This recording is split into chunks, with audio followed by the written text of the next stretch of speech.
Welcome to the Independence Eagles versus Lincoln County. Today, I'll be your commentator, Jackson Finkel. All right, I'm going to be color commentator Jacob Hammers, and today we're going to be looking at the Independence Eagles versus the Lincoln County Falcons. This has been a highly anticipated game. I mean, a lot of people have been looking at Lincoln County's performance last year and even last week with their one-point victory to start the year off 1-0. And Independence Eagles coming off their first win with a new coach and a new coaching staff. It's gonna be a really exciting game tonight. We're excited. New head coach Scott Blade. What was it, 37-27? 10-point victory over Rockville High School last week. Should be a good matchup tonight. Yeah, the new coaching staff for the Independence Eagles is Scott Blade coming from Lipscomb Academy. Scott Blade was actually the head coach for the Independence Eagles for numerous years, where he actually won a state championship with the team in 2015, and then ultimately ended up becoming the defensive coordinator for the Lipscomb Academy Mustangs. I wonder if it was just the president that brought him back. You don't know. I mean, Scott Stidham in the last 3 years has really struggled with this Eagles team, where he ran a lot of triple option, a lot of run-heavy offense, and that simply just wasn't working for them. Last year, Independence going 3-8, and this is your Lincoln County Falcons running out, led by some of their star skill players, and they looked good last week. I mean, they have a young core in the Carter brothers, and we're really just excited to see how Carson and Colton hold up. We have two twins that are actually juniors this year with a good young core for them, so they are set for success this year. And they are coming off a strong season last year, where they actually ended up going up 5-1 in their region with the region MVP at their running back position. Number 33 holding the flag, Eli Shetler. I believe I'm pronouncing that correct. Yeah, there's a lot of players on this team that we're excited to see today. I mean, we have, obviously, the quarterback, number 12, Maddox Franklin. And here are your Independence Eagles coming out of the American flag down there. And, wow, is everyone excited to see this team play. I mean, with this new coaching staff, we have Scott Blade. And, man, everyone is excited to see how this Eagle Air works out. And it is just going to be a great game. I mean, he coming off of a strong win week one, a two-possession win. It is really just impressive, and we are all excited to see this team. And we know these players are excited to go out there and kind of crush it for their students and their staff out there. See, there's form up there in the end zone, I believe, for a little prayer before the game starts. The band comes off the field. There we go, 56, Wade Matheny. We are excited to see everyone play. We have number 77, Siler Green, sorry about that. Caden Liebler, number 55, starting at the center position today. And wow, we're excited to see this offensive line work. But there's a lot of controversy with this offensive line right now with Weston Hicks coming from Lipscomb Academy. Many people anticipated him to come play, as he was projected to go to college for football, but they actually denied his transfer request due to his link to Coach Scott Blade, both coming from Lipscomb Academy. So a lot of players are upset about that. A lot of fans are upset about that. We'll see how that plays out tonight with the offensive line. Looks like Indy's going to be kicking off to start the game. So it's going to be a 12-minute quarter. We have Peyton Rudiger coming out to kick for us. Number 97, Peyton Rudiger. I mean, there's a lot that's been going on with him this summer. He's attended a lot of specialist camps, and he's actually a 3.5-star punter, and he's looking at a lot of schools. He's talking to a lot of coaches right now, so we're excited to see how he plays out tonight. Our starting kicker for the night is going to be Ben Chassie, number 91. He has been really good for this team so far, going 2 for 3 last week on field goals, and man, does he have a monster leg. He kicks a lot of his kickoffs straight into the end zone, so we are excited to see how this works out. We have number 1, Trayshawn Jean for the Lincoln County Falcons, receiving in the back. Followed by number 16, number 16, Dijon Ogle. Ball's kicked to be in the end zone for a touchback. There we go. Ben Chassie again with the end zone. I mean, this guy is a monster leg, and people are really excited to see him play this year. This is a great kicking attack we're going to have for this offense. The Lincoln County offense is out on the field. Yeah, number 12, Maddox Franklin at quarterback. Last year, he actually broke his ankle in a preseason game and had to sit out the first 4 weeks, where Cole Evans, quarterback, came in and got benched after 2 games, where they began to run a 2 running back play, where it was Carson Carter and player Brett Dobbs from last year. He looks fine. but we're going to see how that angle feels. Yeah, you see number 1, Trayshawn Jean on the closer side, lining up for the snap. The ball is hiked. He throws it to number 16. That is Deshaun Ugle, who we just mentioned on kickoff return for a gain of about 6 yards. Yeah, and this passing offense for Lincoln County is not normally what they go for. They have a big smash mouth running game, and it's exciting to see how this defensive line is going to hold up against this quarterback. And you can actually see number 35, Carson Carter, in the backfield. That is their starting running back, but they do run a 3 running back set. There's a whistle. The whistle was blown. Timeout on the field. Timeout by, I believe, that was Lincoln County? Score clock malfunction. Score clock malfunction. Sorry about that. So we're going to see how long that takes to get up and running and get us back out here. We have 2nd and 3 now. So it's a 7-yard play. Ball is high. Handoff number 35. The backfield, he stopped early for either a loss of 1 or a gain of 0. Yeah, I mean, this defensive line is really strong for the Independence Eagles. I mean, they have number 50, Rhett Whelan, coming off the edge, and he's actually gone through multiple ACL or not ACL, MCL surgeries. We had number 5. He also went through Tommy John last year. Ooh. Sorry, we had a flag on the play for, I believe, what was a holding call on Lincoln County. Holding against the Falcons. So that'll move him back 10 yards. So it'll be a 3rd and, I believe 2nd and 13 now. 2nd down. The ball's on the 27-yard line. Sorry, that's not been updated. It's believed to be on the 23rd.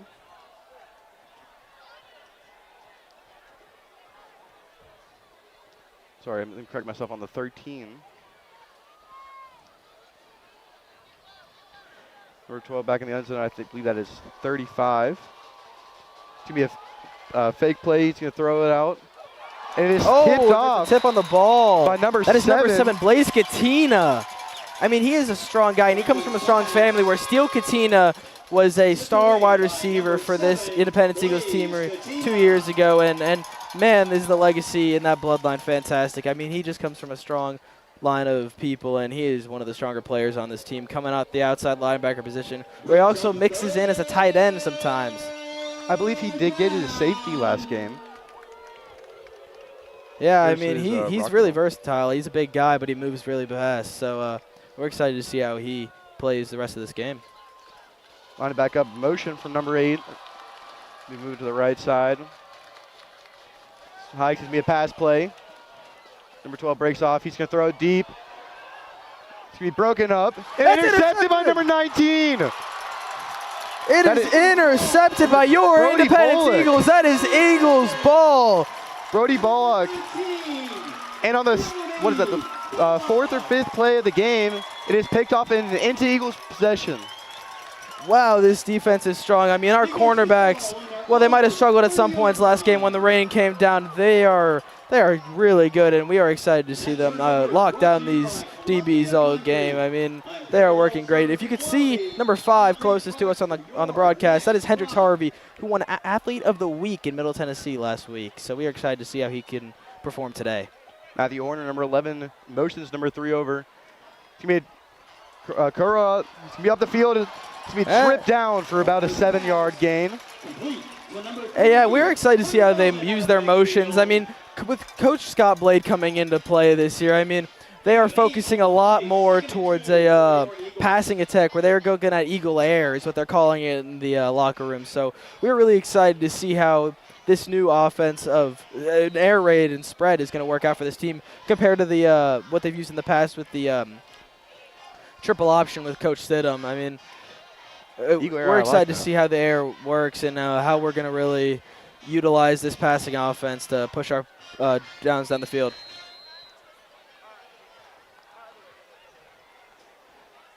But it's going to be on the 38-yard line, second and 2. And it's going to be a jump there.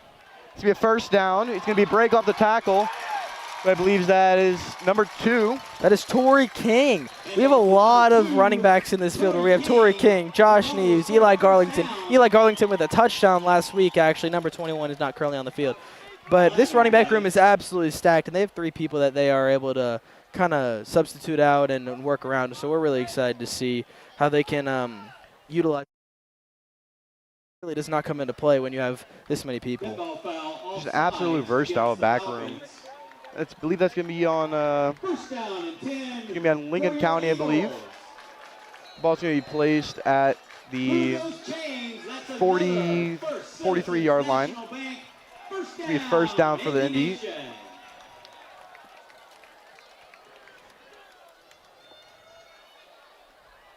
Horner back in shotgun formation. He throws it. It's going to be caught for a 6-yard gain by number 15. That is George Marbury. Yeah, George Mayberry, he's actually only a junior, and he's actually a very versatile guy. He plays numerous sports. He's also on the basketball team where he has multiple D1 offers. So he's a multi-sport athlete, and he's really great out there on the field, very versatile. Back in shotgun formation for Horner. He's going to drop back to pass. He's going to air it out. Oh, it's going to be intercepted by number 33 for Lincoln County. And he's still going, and he's down at the 30.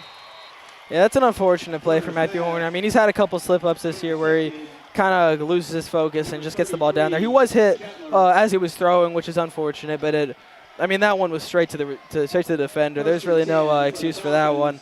So this Lincoln County offense now gets to start their drive on the 30-yard line, where they will have a big advantage going into this. That was Eli Shetler on the interception. We're lining up here, number 12 back in the game. That's once again Maddox Franklin we talked about, where he's been the starting quarterback for multiple years now. So that's Caden Maxwell, number 20, back in the backfield. He's going to hand off to Caden, and he's going to be tumbled right back in the 30 for a loss of 0. Sorry. And once again, looking back at this Eagles defensive line, I mean, they have number 58 Jefferson Whitehead, where he's really been a strong player as a defensive tackle, and they are really able to swarm on the offensive line, and they have a great run defense. So it's going to be up to these cornerbacks to stay and see what we can do. Shotgun formation, number 8 motions across the line of scrimmage. It's going to be another handoff to number 20, and he's going to be brought down really early again. So this defensive line has been really good today. Yeah, the Lincoln County Falcons offense is really focused on this smash mouth run game, and we kind of knew coming into this game it was going to be a battle of the line. I mean, with the pressure that they're getting into the backfield, I mean, the quarterback was hit almost instantly after he handed off the ball. So seeing how they're working this defensive line is just truly special. I mean, they're coming down straight on the offensive line, and they are pinching this offensive line. It's just going to be a problem for this Lincoln County offense all day. 35 Carson Carter's back in the game. Number 20 was taken out of the game, Caden Maxwell, after his gain of 2. It is 3rd and 8 for Lincoln County on the 28-yard line. I don't know if you guys can hear that on the live stream, but this band is pumping over here. I mean, Independence's band has been a top band for multiple years. They really have been stand out, and we're excited to see how that can affect maybe some of the plays this year. The QB keeper from number 12. He's going to take it. He's going to be tackled towards the 22-yard line, the 24. And that was number 3, Hunter Mullen, on the tackle there. And he also plays wide receiver, and he's a very versatile player in this team. And he's crucial. He's actually has an offer from the University of Connecticut, where he has an offer to go play D1 football. So he's going to be a standout player and a key player to look at today. The first down for Lincoln County. Going to be back in shotgun formation. Carson Carter back in the backfield. He's going to look back at his coaches.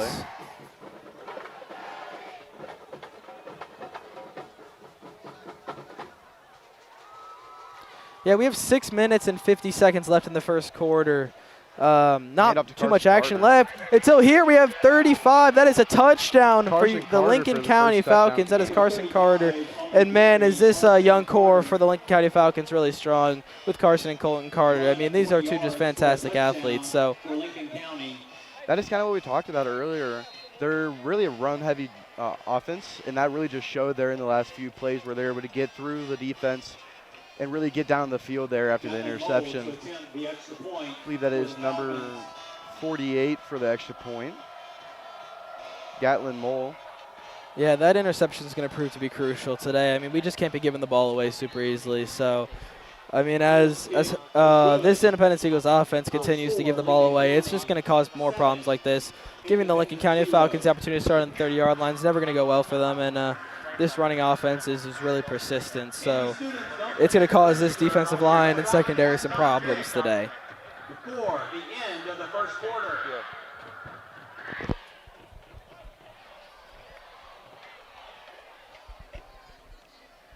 Sorry about that. I just had a little chat with one of my classmates up here about something. Extra point is good by Lincoln County by Mole. It's going to be 7-0 for Lincoln County as they lead with 6:41 left in the first quarter. Yeah, both teams not using their timeouts yet, so we're looking at a tight ball game today. So we will think those timeouts will end up being crucial. So hopefully they are not wasted by either team. Yeah, that is number 9 and I believe 19 in the backfield. Number 9, Braskinen Alexander, seems to be deep for us. Yeah, and Braxton Alexander is a key player today on this secondary. He plays center back alongside with Henry Deming. And it's just going to be an important game for him. And we're going to look at the secondary. And they're going to be tested today, not only in the pass game, but in the run game, where they're going to have to do a lot of support after the running back breaks this off defensive line. Gatlin Moore, that is caught by number 28 for the Eagles. As he breaks through breaks through a few tackles, tackled by number 49, Evan Green. Number 28, Nevis, on the return. 28, that was Cameron King with the carry. That was Ethan Neves with the catch. And what's interesting about him is actually his older brother is one of the starting running backs for this team. Josh Neves, number 4, is going to be really crucial to this run game today, where they cycle out Tora King, Josh Neves, and Eli Garlington. Horner back in the game for the Eagles offense. The ball is going to be the 28-yard line. It's going to be a handoff for, looks to be maybe a gain of 1. Yeah, and this Lincoln County defense is strong. I mean, last year, outside linebacker Colton Carter was actually their region defensive player of the year, and he's actually the brother of the guy who just scored that touchdown, Carson Carter. So we're excited to see how number 8 plays this game and how he comes off the edge and creates a difficult presence for this offense. It's going to be a passing play for Horner. He's going to be caught for a first down for the Independence and more. He's going to be down by the 50, right about the 47-yard line. Be caught by, I believe, number 15. That is going to be George Mayberry, Yeah, sorry. George Mayberry, he's really a key player for this offense. He's got a lot of length on him. He's very tall. He's about 6'2", and he's a really large wingspan. He's going to be a big deep threat for this team. Horner hits him with the fake hike here. Caught by I believe number 5 there. That is Hendrix Harvey, once again, the athlete of the week. He had 2 receiving touchdowns last year where he broke one out for about 58 yards. And that pass was actually only about 5 yards, so he actually got a guy on the ground and was able to make that run. And then he caught a slant for a 8-yard touchdown in the end zone last week. And he was voted on Athlete of the Week by Middle Tennessee. Harvey staying on the field. He's on the left side. Horner snaps it. It's going to be deep down to pass. Going to take it out right. It's going to be tackled for about gain of what looks like maybe 2 to 3 yards. Yeah, and I'm actually surprised we haven't seen too much diversity in this run game yet. I mean, it's been a lot of Tora King so far, so we're excited to see how Josh Neves can come in and make an impact later. We have 4 minutes and 45 seconds left in your first quarter, and not too much action besides the touchdown, obviously, we just saw. 3rd and 3 for the Independence Eagles. Eli Garlington in the backfield. It's going to be a handoff to Eli Garlington. He's going to be down for the first down and more. He spins out of a tackle, and he's finally brought down by Rockville. That is going to be number 85 number 25 for Rockville. I mean, Eli Garlington's really a threat for this Lincoln County defense, where he scored a touchdown last week, and he's not even the number 1 back for this team. So this running offense is really going to be testing the defensive line of Lincoln County today. 4:15 left in the first quarter. It's going to be first down for the Independence Eagles. Horner drops back to pass, rolls out to his right. He's going to take it. Never mind, he's going to throw it. Literally out of bounds, throws it away. It's actually going to be caught for about an 8-yard gain. So we go into 2nd and 3 about. Gain of 7 on the play. Thank you for the correction there, Jacob. It's going to be 2nd and 3 on the 34-yard line for the Independence Eagles. And you can see Hunter Mullen and Hendricks Harvey lining up on this left side of the ball, and they're going to be 2 key players for this offense. They're both very good deep threats. We have very fast players on this offense, so they're going to be testing the limits of these defensive backs. Horner snaps it, drops back to pass. He's going to send it deep for Hendon Harvey. It's going to be in for a touchdown. Hendon Harvey and the Independence Eagles. Hendricks Harvey does it again. I mean, look at this offense go. Horner drops that ball exactly where he needs to, and Hendricks Harvey is able to bring down the easy touchdown, and that's his 3rd receiving touchdown of the season. I mean, man, is he just on fire. It is so fun to watch this Eagles offense. That is a 30-yard touchdown from Hendricks Harvey. Horner, that was a really deep ball there. Sent to the front left of the end zone, which I believe. Ben Chassie for the kick. Ben Chassie ties the game up 7-7 for the Eagles with 3:44 left to go in the first quarter. And that was just a great drive by the Independence offense. I mean, there was really nothing stopping them there. They just kept pushing and pushing. This defense is going to have a tough day.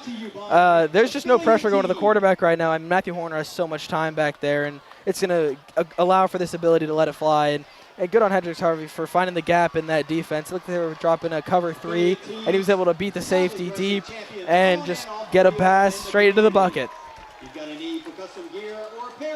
A little thing that here happens at Independence is after every touchdown they do a few push-ups. But I believe he's going to be Ben Chassie back on the field for the kickoff. Yeah, the Independence Eagles. See how that leg. Sorry. You're good. We're going to see how good that leg is again. As the last kickoff, which was the opening kickoff, was sent into the back of the end zone for a touchback. Kicking off again for the Eagles, number 91, Ben Chassie. Drops the hand. He's going to be running up here. The ball is kicked. It's going to be a short kick. It's going to be brought back out by number 1. That is Trayshawn Jean. He's going to be breaking a tackle. He's going to be taking it across the 45-yard line, down around the 43. Yeah, and this special teams caused problems for the Independence Eagles last week. We're actually on a punt. It was taken back for a touchdown, and luckily called back for 2 blocking the black penalties by Rockvale. But, I mean, this special teams is really just not the best unit on this team, so they need to make sure they can get early stops and not allow for this good field position, because obviously, based on that last drive, we have seen what Lincoln County can do with good field position. So, Trayshawn Jean, the senior, the wide receiver and corner, he's 6'1". He's going to be on the right side of the field. Ball's hiked to get back to number 20. That's to be breaking a few tackles. He'd be down for about an 7 to 8 yard game. And a little scuffle there by number 10 on Lincoln County. I mean, they're getting into it with this defense. It's a very physical game, especially when you're running the ball a lot. There's going to be a lot of physical altercations. So it's really going to be interesting to see how the Temperance flare today.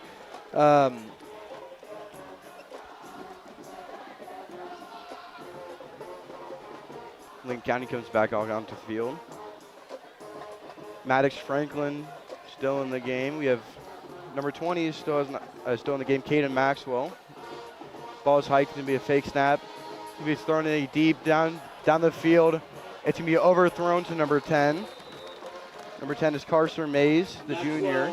Yeah, and Maddox Franklin's a really strong point of this Lincoln County offense. He's been the starting quarterback for 2 years now, and unfortunately with the ankle break in preseason last year. But once he came back in week 5 and he was just a star player, he slings the rock well. And another thing to talk about this Lincoln County offense is they also run the 3 running back set where it's Carson Carter, and then we have number 20. We also have number 8. So it's really just exciting to see how they're going to use the versatility in that backfield to push the downs today.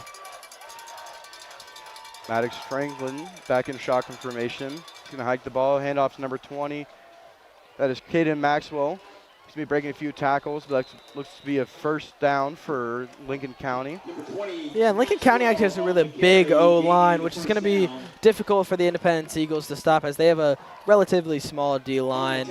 Their biggest player actually coming off the line is going to be Blaze Katina, outside linebacker. He's 6'4", 240, and he moves like he is 6 foot, 180. I mean, this man moves around the field faster than you will see anyone who is 6'4", 240 going, and it's really fun to watch him play. Looks like there was a jump on the Independence Eagles defensive line there, and that's going to be a 5-yard penalty. Wait for the confirmation by the ref here. It's going to be Rhett Wheeland getting pulled out of the game for that penalty. And that is a 5-yard penalty. First and 5 for the Lincoln County Falcons. Maddox Franklin still in the game. Carson Carter back in. Number 35 for the Lincoln County. It's going to be a handoff for Carson Carter, who breaks a tackle, and he's going to be down once again by another first down marker with possibility of another first down for Lincoln County.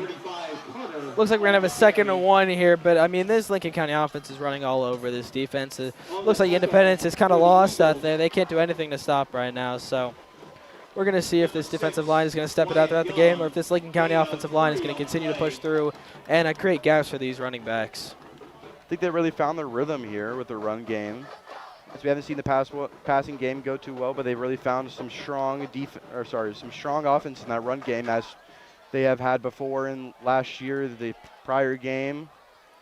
Maddox Franklin still hands it off again to Carson Carter. He's going to be breaking a few tackles down to the right side. He's going to be down by the 5-yard line, about 7.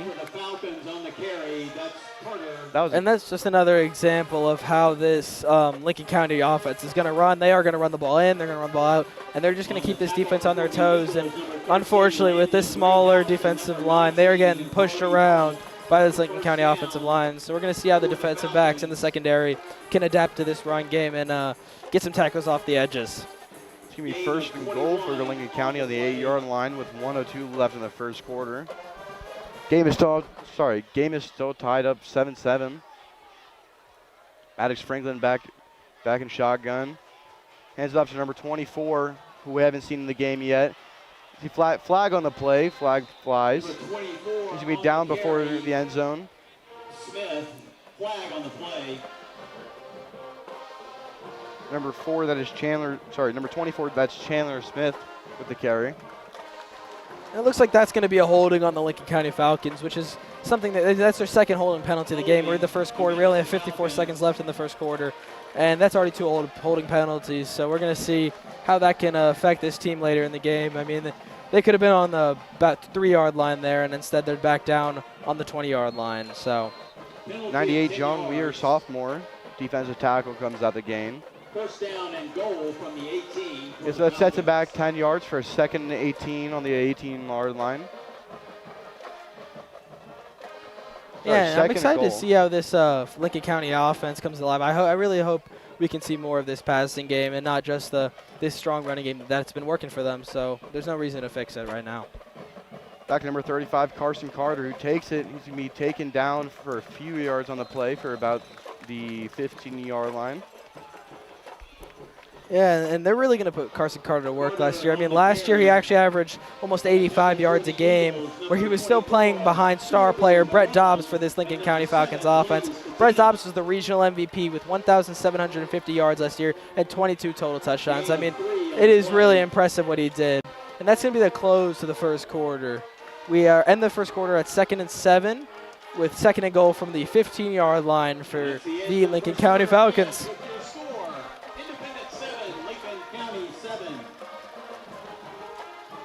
Well, yeah, what we really seen work with them is that smash mouth, that run offense for Lincoln County. It seems like they might be just abuse that all game. If it works, if it ain't broke, don't fix it. But I agree with you. I would love to see this passing game come up, see what they can do flying in the air. Haven't had much luck on the independent side for running. And another factor that's going to affect this game is Actually, the student section from the Independence Eagles, they were ranked second in the county last week for their student section, and they get loud down there, which is going to cause a problem for this Lincoln County offense, especially when they get towards that side of the field. I mean, this section gets loud and they get hyped, so it's really gonna affect the way that this quarterback is going to be able to move. But Maddox Franklin. One thing I believe we all also agree on is the band plays a huge role in high school football. The Independence Band won the National in, I believe, Game Day Live with the cheer last year. So they're coming off a national championship win. I believe they have about 52 members. Maddox Franklin still in the game, same as Carson Carter. To be on the 20-yard line, so it can be a fake. Maddox Franklin takes it. He's going to be tackled short, back on the 20. Actually a loss, looked to be maybe a loss of, or sorry, a gain of 4 on the play. Be down around the 15, so it's a gain of 5.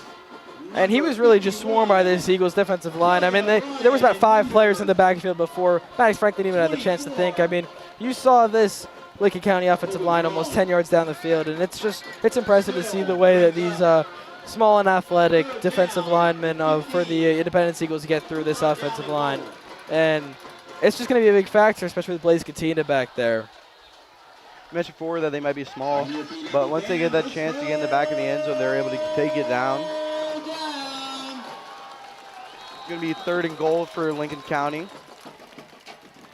Possible timeout on the play. Timeout by, I believe, Independence Eagles. It's going to be a timeout for the Lincoln County Falcons, and they're just going to try to find a way to regroup on a 3rd and 15 or 3rd and goal. This is going to be a tough play for them. I mean, they're going to be going for the end zone, and we know that this Independence Eagles does not let anything go deep on them. I mean, Maddox Franklin has tried multiple deep balls this game, and they're just simply not working due to this secondary for the Independence Eagles. So it's going to be an interesting play to see if they go for the run play or if they're going to try to let it go deep for the end zone. Thank you for correcting me there earlier on the timeout. For supporting your Indy Eagles.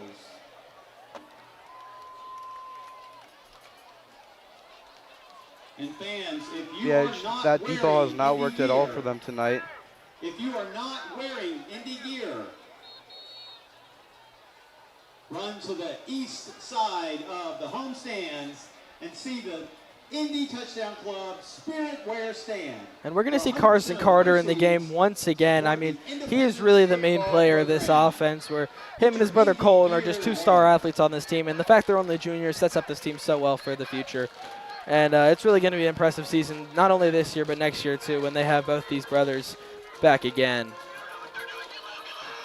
Carson Carter still in the backfield. You can really hear that band kicking up now. Carson Carter, or sorry, Maddox Franklin's going to take it for about a 6 to 7 yard gain. Sorry, about looks to be like 7 to 8. And he's going to be taken down by number 12, Henry Deming, who plays a crucial role in the secondary. I mean, he is one of the main cornerbacks on this team, and he is great at defending the deep ball. And it's going to be exciting to see how this secondary causes havoc almost for Maddox Franklin in the passing game.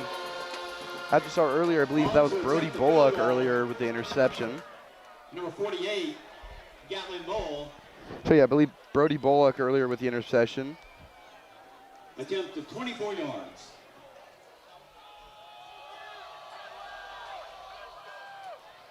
That's going to be good for the Lincoln County Falcons. That is now 10 to 7 for the Lincoln County Falcons with 10 minutes and 18 seconds remaining in the second quarter. Lincoln County 10, Independence 7. I believe they're number 48, their kicker, to be back out to kick for them. Touchdown Club chair, and all of its Touchdown Club officers, as well as the parents who volunteer countless hours. Number 48 is Gatlin Moore. Sorry, Gatlin Mole for Lincoln County Falcons. Touchdown Club Spirit Wear stand and get your Indy gear there. And there's a lot of physicality on this Independence Eagles defense. They are really physical on the line, and this defensive line is always going to put their effort in, and you'll never see them just kind of rolling down or slacking off. I mean, they are going to be all up in the Lincoln County Falcons grill tonight, even if they are not the same size. Please support the IC by purchasing from the concession stand this evening. Where 100% Lincoln County's going to be kicking off on the right side. Sorry, from the right hash here. Independence High School athletic programs. Tonight's concession stand volunteers represent the Independence girls basketball team. A little hold off here by the ref for a little bit. It's going to be 10-18 left in the second quarter.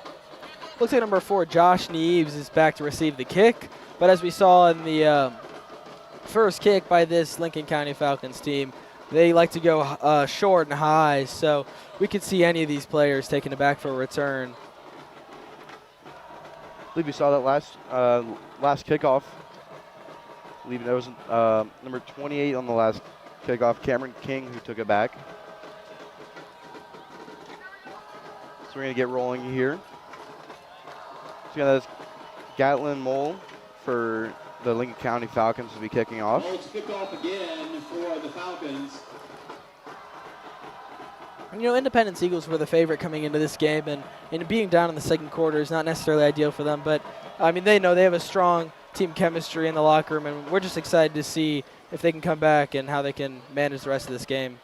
It's going to be a short bounce for them. Eagles going to take it back. He's going to be cutting up the field. He's going to be going past the 30-yard line, about the 35. He's going to be taken down. And it looks like actually there was a miscommunication on that return where Braxton Alexander expected his teammate to go for the ball and ended up grabbing it himself and getting a 35-yard gain, which is impressive. With on his back foot, he's able to get that much of a burst and break through the line. Eli Garlington, the junior, into the game, number 20. He's be in the backfield with Matthew Horner. Comes the hike. We're going taking a little drop back, throws it deep to too high, and it's caught. See the rolling. Looks like it's those rolled out of bounds. Class. But we really saw that how much connection Matthew Horner and his receivers have on those deep balls, to where they can just get up there, grab it.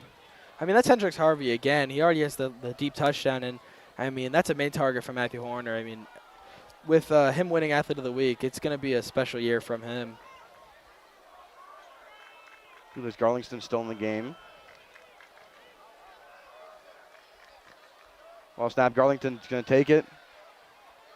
He's going to stumble for a few yards, about a gain of 4 yards there.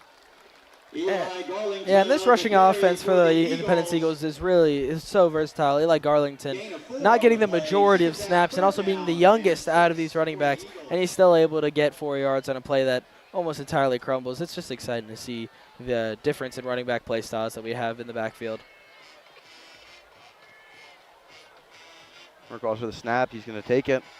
It's going to be a short gain. It's going to be dropped by number 15, but he's going to get pummeled by the end by number 15 for Lincoln County. And that's number 15, George Mayberry, again. I mean, he's such a good target for this team, and that's not a mistake we see too often where we see a drop there. I mean, he's one of their go-to guys for a short curl or a slant route, and that's just not something we're going to see from him too often.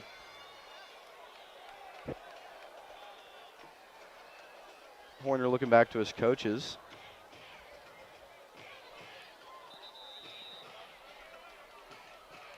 We have a possible timeout by the Eagles. Yes, that will be, and that'll be their first charge timed out. For the Eagles. So we'll have two timeouts left for the Eagles, 2 left for Lincoln County. Yeah, that's actually 4th down for the Independence Eagles, and it's going to be interesting to see if they're going to go for this, if they're going to bring out their punter, Peyton Rudiger. Peyton Rudiger is a star player to look at tonight. I mean, his punting ability is really something else, and nearing that 4-star range, it's going to be fun to see if how far his punts go and what his averages are for the night. Because last year we had Andrew Bingham at the punter position, where he's actually went at the Air Force Academy playing football and also going to the Air Force after his 4 years in college. I believe the punting team is coming out here. Number 97, Peyton Rudiger in the backfield. Or Peyton Rudiger. Sorry, my correction, Rudiger. And the punt for the Eagles, number 97, Peyton Rudiger. Seems like I have no one deep for Lincoln County besides number 33, who's now backing up. A little low snap by the Eagles. It's going to be a deep punt for Rudiger. Yeah, that's actually a great punt, putting them back at the 18-yard line. I mean, we know what this Lincoln County offense can do with field position, and taking away as much as they can is really going to be a crucial part. And Peyton Rudiger, I mean, up in his stats, he averaged 40 yards in the first game per punt with a 48-yarder at some point. And then that's just great to see. The 48-yarder, unfortunately, was the one that was taken back for a touchdown and ultimately called back for that block in the back penalty. Like you said, we're going to be on the, I believe, the 20-yard line here.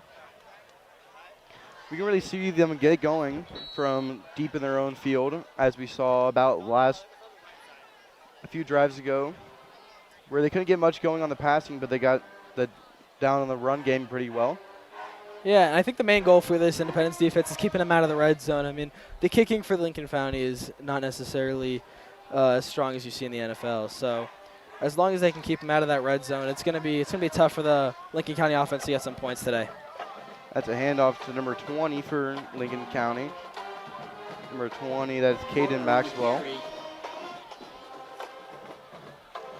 Yeah, and we see Carson Carter at the focal point of this Falcons offense, but we really do see a lot of other players getting action here with number 20 especially. He's come in for about almost half the snaps today, and it's interesting to see how they're going to work around having two running backs in the backfield that can both break anything at any moment. Another handoff for Maxwell Carter. He's been breaking off on the left side. He's been breaking a few tackles. He's run out of bounds at the 42-yard line. Sorry, yeah, and it looks like the outside run is really going to hurt this Independence defense today. I mean, they are swarming these players off the middle, but every time that these Falcons running backs have gone outside, it's really been a tough one for this Independence defense. And I think a lot of that is attributed to the secondary. The secondary on this Independence defense needs to step up and make some of these tackles at the line of scrimmage and not allow for this Falcons offense to just kind of run all over them. Maxwell Franklin still in the game. Number 35, that is Carson Carter back in the game as number 8 motions over. Ball's hiked. Sorry, that was number 20, but he's going to take it again. Number 20, Caden Maxwell, going to take it again for about a gain of 4 to 5 yards. Yeah, and it's really interesting with this running offense because this Falcons team is coming off a year where Brett Dobbs had almost 1,750 rushing yards and 21 rushing touchdowns. I mean, he was the regional MVP for this offense, so it's really going to be tough to try to come and build an offense off of running backs that necessarily don't have that same output as Brett Dobbs, even though Carson Carter played just under him and got a lot of mentoring from him, and he's still young, so there's still a lot to see from Carson Carter in the future. Trayshawn Gino on the left side. Ball's hiked to me once again by Caden Maxwell. I keep getting that name mixed up. It's Caden Maxwell, number 20 on the play, down around the 50-yard line. Yeah, and we can see in this Falcons offense getting into rhythm with the outside run. I mean, they're even going short side on the run, and it's still going to get past this Independence Independence defense for a first down. And it's actually going to be a 3rd and 1. Sorry, that's on my apologies. The ball's going to be 50 with 7:39 left of the second quarter. The Lincoln County still up by 3. But we still have 7 minutes left to go in the second quarter. At this point, it's still anyone's ball game. It's another run to Caden Maxwell, who's going to stumble forward for the first down. He's going to be down around the 46-yard line. And that seems to be the pattern with this inside runs game. It's about 4 to 6 yards every time, which is not good for this defense. I mean, that's a great way to start downs, where they can go first down and get 4 yards almost every time. So it's really going to be important for this Eagles defense to start locking in and getting down on the defensive line. And we really want to see these cornerbacks thrive, but there's just not a lot of passing offense with this Lincoln County team. Caden Maxwell still in the game. And can be that's Colton Carter. He's going to take it around the left side. So Carson Carter. Number 35. The 2 Carters on here. I mean, if you look at Carson Carter's ability to go and bounce it even when the gap's not open. It's truly impressive to see this young core for the Falcons offense and defense. I mean, with Carson Carter in at the running back position and Colton Carter in at the outside linebacker position, where he won Regional Defensive Player of the Year last year. Watching Carson Carter, you have to specify, being able to bounce out of the gap when the A gap, B gap's not open. It's a sight to see, and this Eagles defense has no return for it. Carson Carter still in the game. It's going to be a run for number 12, Maxwell Franklin, who's going to be a flag on the play, but it's going to be tackled down for a loss of 1. Number 12, Franklin on the carry. Alex Franklin. Flag on the play. Let's see what this flag is about. This Falcons offense seems to believe it's on them. They're looking at a... Looks like it's going to be against the Independence Eagles. Holding called against the Falcons. So it's actually going to be a holding call for the Lincoln County Falcons defense. That's Colby Barone on the tackle. I mean, he's a great young core player for this team. And as you can see, I mean, we have a highlight on the cornerbacks here where we see number 9, Braxton Alexander, who's not only a cornerback, but he also has the ability to play wide receiver where he's really strong in this field. I was really hoping the last play we were going to see those corners thrive, but taking back, so now it's going to be 1st and 20 for the Lincoln County Falcons. Max Franklin still in the backfield. I think this is where they're really going to have to throw the ball as they're deep by the 50-yard line. It's going to be another handoff for Carson Carter. Sorry, number 24. That is not Carson Carter. And that's going to be another outside handoff, and we're just going to see Lincoln County really pushing that today. And that's going to drop it to almost to a 2nd and 5, actually closer to a 2nd and 7. And it's really just interesting to look at this Lincoln County offense and how they're going to keep pushing this outside run. And I really do hope to see this Eagles defense adjust because, I mean, if they go throughout this game without adjusting, it's ultimately going to end up with a loss. And they have the outside linebackers for it. Sorry about that. 2nd and 9 for Lincoln County. That was Chandler Smith on the carry last time. Chandler Smith still within the game. 2 or 3 running backs they have seem to be pretty well. To try and get the Independence Eagles to jump offside. Number 8 moves over. It's going to be another run play for Chandler Smith. But he's going to be stopped back for a short gain. So that's going to be 3rd down for Lincoln County. And you can see Maddox Franklin looking back at his coaching staff a lot, and you wonder if that could almost be caused by this Independence band and student section where it is really loud down there. I mean, I'm sure it is causing some problems for Maddox Franklin at the quarterback position where he has to hear a lot from his coaching staff, and right now all we're hearing is Independence band and Independence student section members. Look at Stadium Post 10 here like we're college football. Maddox Franklin still in the backfield. I believe that's Chandler Smith still back. Be a short run for Smith. Short run for Smith there. That's going to be 4th and 8 for for the Lincoln County Falcons.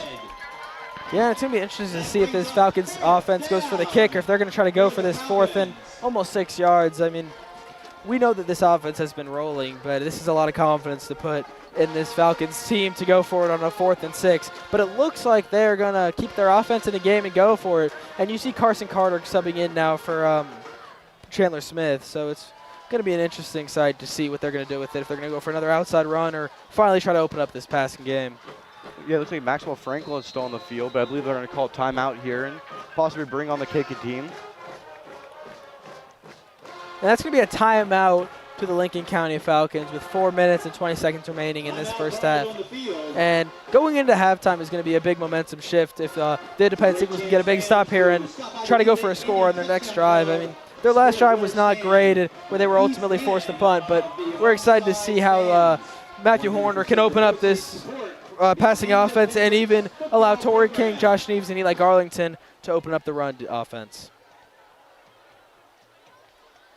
They're going to be down by by 1 score if the Lincoln County Falcons make their field goal here. 76 pages of great information. They're having a little discussion on the field. The timeout's still going. I wonder if they call that to rethink the decision and maybe go kick for it. We'll see here if Maxwell Franklin comes back out on the field or if we'll have their kicker, number 48. Sorry, Maddox Franklin. That's my fault. Seems Maddox Franklin is walking back onto the field. They're going to go for a 4th and 8. Sorry, 4th and 6 now. With 4:20 left in the second quarter. The ball's on the 30-yard line.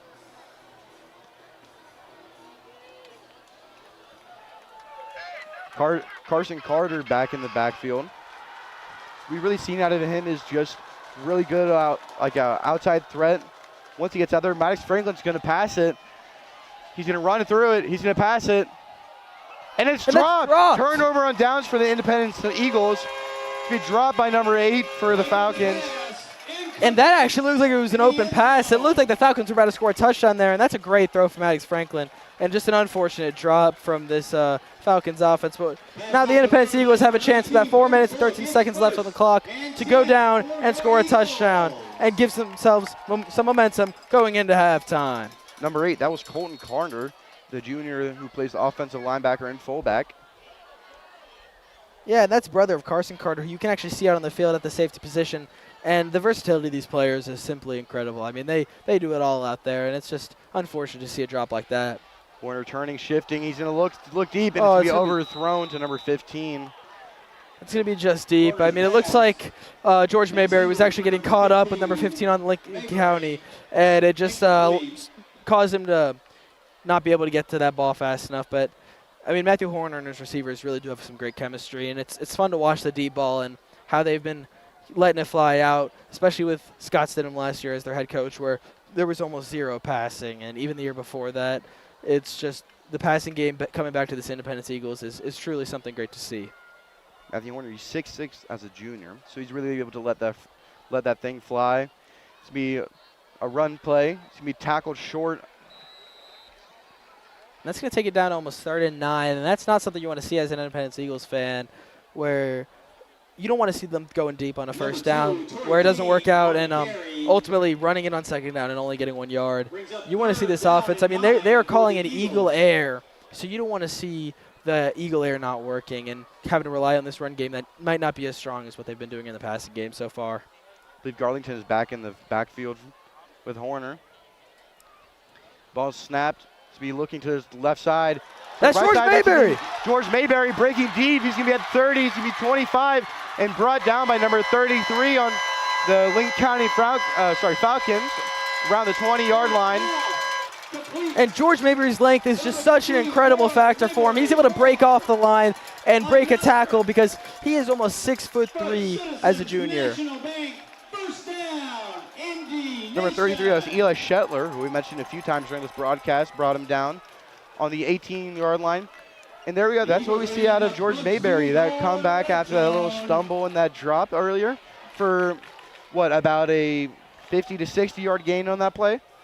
Yeah, and it's great to see. I mean, they normally go to him for the high ball, so it's great to see him come off the quick slant and break a deep play like that. It's something that all of these receivers can do. Darlington swinging out wide. He's going to get the pass here. He's going to be overthrown by Horner.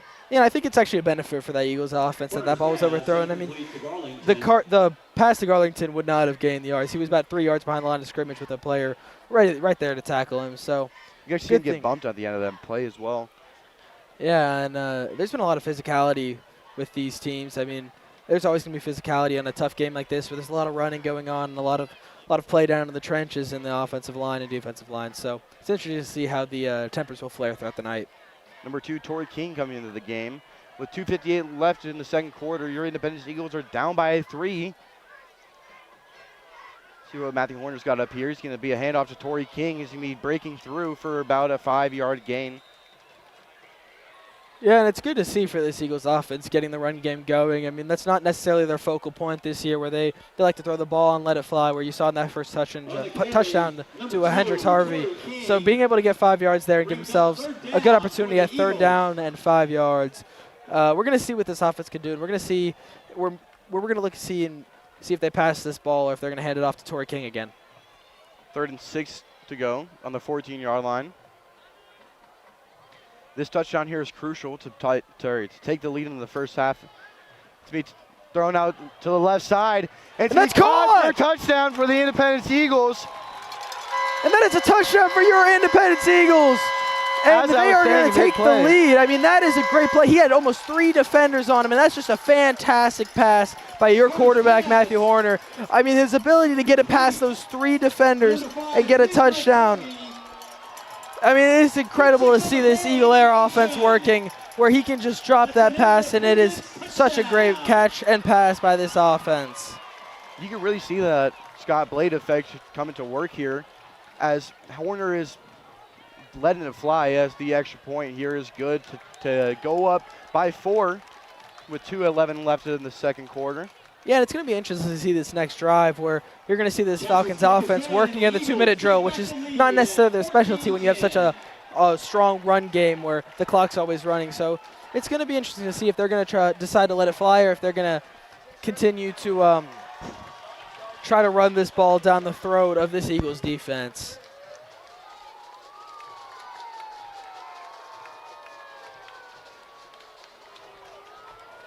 Correction on the spot. So that's Ben Chassie with a kick, and really he's got a great leg, and I believe you said what, he's already a 3.5 star. That is Peyton. Peyton Rudiger is a 3.5 star punter. Sorry, Peyton Rudiger. That's my fault. But Ben Chassie, the senior.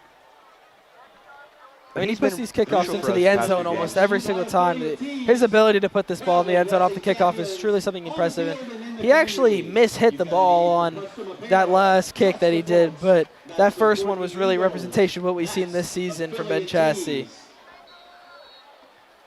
See Ben Chassie out here once on the field again. Kicking off for the Eagles. Sorry, on the field once again. Ben Chassie. Ball is going to be kicked here. It's going to be kicked deep into the back of the end zone.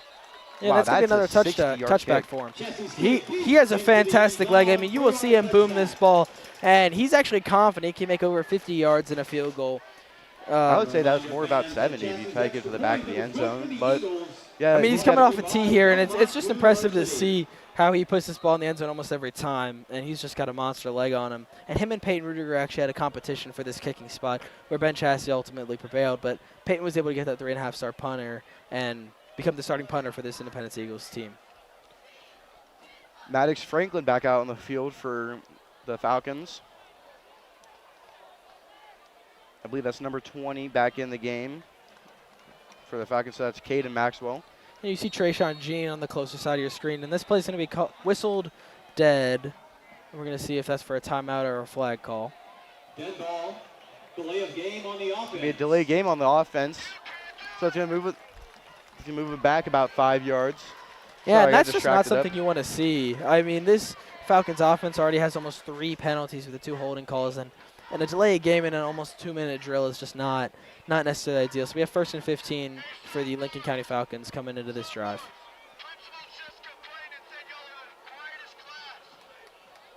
Even through these headsets, you can still hear the Independence Eagles section leader, Jack Berger, through the megaphone. And that just shows how loud this Independence Eagles student section can get with Maddox Franklin still in shotgun formation. That is number 20. That's Caden Maxwell still in the game. He's going to be tackled short for behind the line of scrimmage there. And it's actually interesting to see that even with only 2 minutes left in this first half, we're still going to see such a smash mouth run game from this Falcons offense. And it looks like they're going to try to break something off big and get a large gain to set themselves up for even in the red zone or just kicking range. They can really move down that field to that outside, and especially with Carson Carter back in the game, who we've seen as an outside threat, who can really work down that field and break a few tackles. They're trying to get back into the red zone to maybe kick a field goal or even go all the way. Maddox Franklin over the pass, and it's going to be overthrown out of bounds. He overthrew number 18. That's going to be Clint Quick, the junior. And Clint Quick's a great – I mean, going into last season, he was a junior, and he was still playing wide receiver for this team. And he was a sophomore going into the last year, so apologies. And there's just such a strong young core for this Lincoln County team, where they have both the Carter brothers along with Clint Quick. It's going to be a tough sight to see this Lincoln County offense lose their number 1 quarterback in Maddox Franklin and number 1 wide receiver in Trayshawn Jean next year. That's Carson Carter. He's going to be stopped down early around the 20-yard line. I mean, you can see there's not a lot of confidence from the Falcons coaching staff in this pass game. I mean, with a 3rd and 13, only a minute 30 remaining, you would like to see them try to get a first down and maybe take a risk so far, which they have not really been looking at doing. But your Independence Eagles now has a 4-point lead with a minute and 14 left in the first half.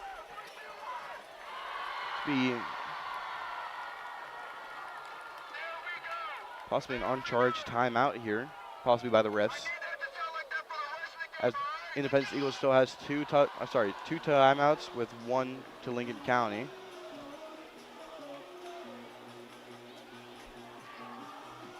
But yeah, they really don't have much confidence in their passing game within this first half. We'll be able to see if that possibly turns around in that second half as they come back on the field. Yeah, it's going to be interesting to see the adjustments made by both teams. I mean, you would like to see the Independence defensive line kind of adjust to the outside run and make the adjustments they need to finally get a stop on that outside run. It's also interesting to see what this Lincoln County offense is going to do, where they've been running it so much with these 3 core backs. It's going to be interesting to see if they try to open up the pass game or they keep their confidence in the run game.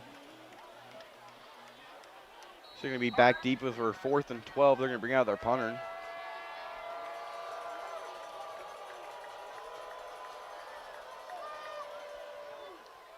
A good punt down here. It's going to be landed around the 50-yard line. It's going to be played down around there on the 43. So your Independence Eagles have a minute 18 to possibly go back down the field and maybe score another touchdown or try and get a field goal to go up by 7. Yeah, and this is great field position for the Independence Eagles. I mean, looking at their stats against Rockvale and even so far this game, with good field position, they really do thrive. I mean, their ability to get down to the red zone and let that ball fly for a touchdown where there's been already 2 passing touchdowns, and focusing last year on the run game, it was just such a different offense and such a different coaching staff. It's even a different mentality in the locker room for this team. It's getting Horner back in the backfield. Shotgun formation. The snap is a little bit low, but he's going to be able to pick it up. He's going to run forward. He's going to be dragging a few defenders for about a gain of 4 yards. You're going to see him, he was grabbed onto on that last play, but was able to drag him for a few more yards there. Yeah, and that's another thing about Matthew Horner. He can let that ball fly, and we have seen his mistakes with that interception where it wasn't even close to the defender, but we can also see him use his legs to his advantage. He is 6'6" as a junior, and he is still able to move like he is, I mean, a much smaller and much less heavy guy. I mean, he's moving so fast, and it doesn't even look like these defenders have a chance to get him down. It's just impressive to see. It's going to be 2nd and 7 with a timeout charge to the Independence Eagles with 1:09 left in the first quarter. I played freshman football with him, and gosh, he was a great runner. Like, he had the ability to get down the sideline and take it for first down or more. Yeah, and having a dual threat quarterback at the helm of your team is really something that can help you more, because this offensive line for the Independence Eagles is so strong, and they're giving him so much time in the backfield. It really opens up a gap for him to make that run if his receivers are not open. Once again, his passing ability has been really unlocked by Coach Scott Blade here. Of course, Coach Stidham last year, he was more of a run-heavy guy. But really, Scott Blade has brought that passing game back to the Eagles. That's number 3 in the backfield, Hunter Mullen. I believe his first time in the backfield this game. Pass a snap to Horner. Horner's going to be looking deep. Sending it deep to George Mayberry, but he's going to be overthrown. Yeah, Another that's a mistake. problem. That's a problem we keep seeing today from Matthew Horner. I mean, he's really going deep, and it's good to see that confidence where he wants to get that ball out, but we've seen multiple overthrows today, especially to George Mayberry, which is difficult to do with his length. But we've seen Mayberry bounce back after every mistake there or every overthrow. You see him, he's coming off the field kind of shaking his head. But we'll hope we can see him later in the game today and hopefully get another touchdown there. Yeah, and you can look at the broadcast. This Falcons defense has actually been performing above what they expected. I mean, the secondary has been able to do the best they can. So they get pressure on a Horner. Horner's going to be throwing it out. He's going to be taken down beforehand, but the ball is going to be out before. Past the line of scrimmage. There's no flag on the play. It's going to be a running clock here with 56 seconds left on the clock in the second quarter. 4th and 7. Seems like they're going to be taking it here. It's going to get pushed back to 4th and almost 14. They're going to call that a dead ball on a run there and a sack by this Lincoln County defense. And there's only 40 seconds left, so we don't expect to see too much from this offense. Almost just trying to draw this team off sides and see if they can get another opportunity to go for a touchdown. That pressure was brought really quick for the Falcons. Horner takes the ball with kind of a low snap. He's going to be airing it out once again. It's going to be overthrown to Hunter Mullen. It's going to be a turnover on downs for the Independence Eagles. Lincoln County within good field position here on the 44-yard line with 22.3 left to go in the second. Yeah, and there's not a lot of time for this Lincoln County offense to produce, but we have seen them work well in good field position. If they can only give it almost in between the 25-yard line, they'll be able to get that field goal and cut this deficit down to 1. Trayshawn Jean back on the field for the Falcons here. Maddox Franklin back at quarterback with number 20, that is, I believe, Caden Maxwell. Maddox Franklin's going to be taking it out, but he's going to be almost tackled. He's going to be throwing it deep. And it's incomplete. Incomplete. Broken up by the Independence Eagles with 12.4 left to go in the second That's going to be number quarter. 13, Landon Greathouse. And this secondary for your Independence Eagles has been fantastic this game. I mean, this Lincoln County offense cannot get any passing going. And it's going to be interesting to see how they try to adjust to this secondary in the second half because, I mean, looking at this secondary with Braxton Alexander, Henry Deming, and Landon Greathouse, it's something great to see for this Independence defense. This Independence defense, as you said, has been playing really well. Although those runs have been pretty effective for Lincoln County. I almost said Franklin County, but Lincoln County has been pretty effective on the runs. There's Carson Carter back in, Carson Carter, but Maddox Franklin's going to air it out. He's going to air it out deep, but it's going to go overthrown. 2, that's number 1, Trayshawn Jean. And it actually looks like Maddox Franklin was hit during that throw. I mean, you could see the ball coming out wobbly, and I don't know if that was maybe just a bad throw, but it did look like he was getting hit by number 50, Rhett Whelan there. It looks like Trayshawn Jean seems to be a main target of Maddox Franklin, and they don't throw the ball much, but when they are throwing it, it looks like Trayshawn Jean is a focal point of this offense.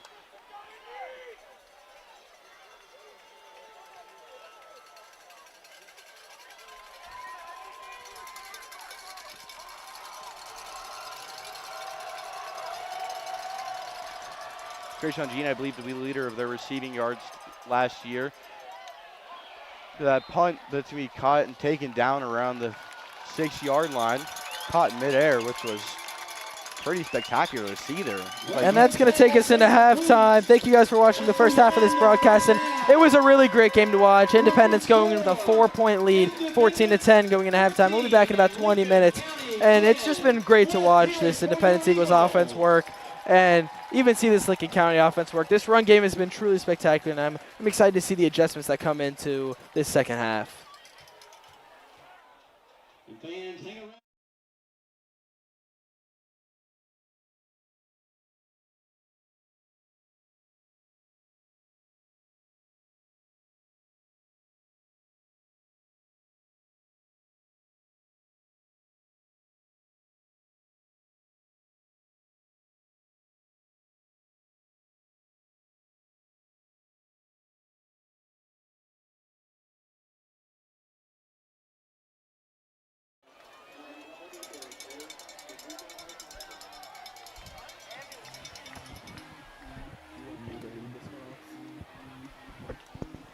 Do you want me to leave this one off?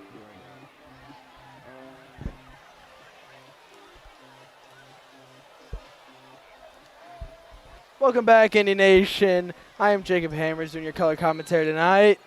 And I'm Jackson Finkel. Welcome back to the live stream. Or the broadcast, sorry about that. And we're just really excited to see how this Independence Eagles team adjusts after halftime and even how this Falcons offense adjusts. It's going to be fun to see if this Falcons offense still focuses on this run game and how much the Independence Eagles start to rely on the run game that they really haven't used too much so far today. And it's just going to be fun to see how these adjustments are made in the locker rooms. And I mean, seeing the mentality switch of this Independence Eagles locker room has truly been something special, coming from Coach Scott Stidham, who's actually currently the head coach at Nolensville High School. And they actually are coming off of a loss from Lebanon, 27-21. So it is going to be interesting to see how how Coach Blade and his new coaching staff adjust to this Lincoln County offense and defense. Yeah, Independence is back out here, first to receive on the kickoff with Lincoln County Falcons being the kicker. Number 48, Mole. That is their kicker, number 48, Mole, on the field now. Alexander. It's going to be a deep kick. Just be returned from about the 15-yard line. He's be cutting up around the field, and he is hit hard at the 30-yard line, or around it. It's going to be first down for the Eagles as Matthew Horner comes back out. Yeah, and that's Torrey King, number 2 on the return there, and he's actually been the returner for this team for the last couple of years, and it's kind of been shifting to Braxton Alexander, number 9, but it is interesting to see how he's kind of progressed throughout his high school career, where he came in and played varsity as a running back in his junior year and is now almost towards the end of his senior year. That might be Torrey King in the backfield right now. Horner turns it to his right side. That's going to be complete. That's going to be about a gain of 6 yards, maybe 6 or 8 yards to number 1 here. That is Jordan Gray, the senior. That's a gain of 7. That was a little dump off pass to the right here from Horner. Yeah, Jordan Gray's another one of those guys in the backfield with Torrey King and Josh Neves, where they just have so much versatility, where they can send really anyone out and guarantee a play. And even Eli Garlington with the touchdown last week has just been a clear threat in the run game, especially in the run outside game where Independence has thrived this year. Speaking of Garlington, he's in the backfield again as he's sent out to the left with a flag on the play. The offensive line already has 2 holding calls in a delay game, so it's good to see this Independence Eagles not have too many calls.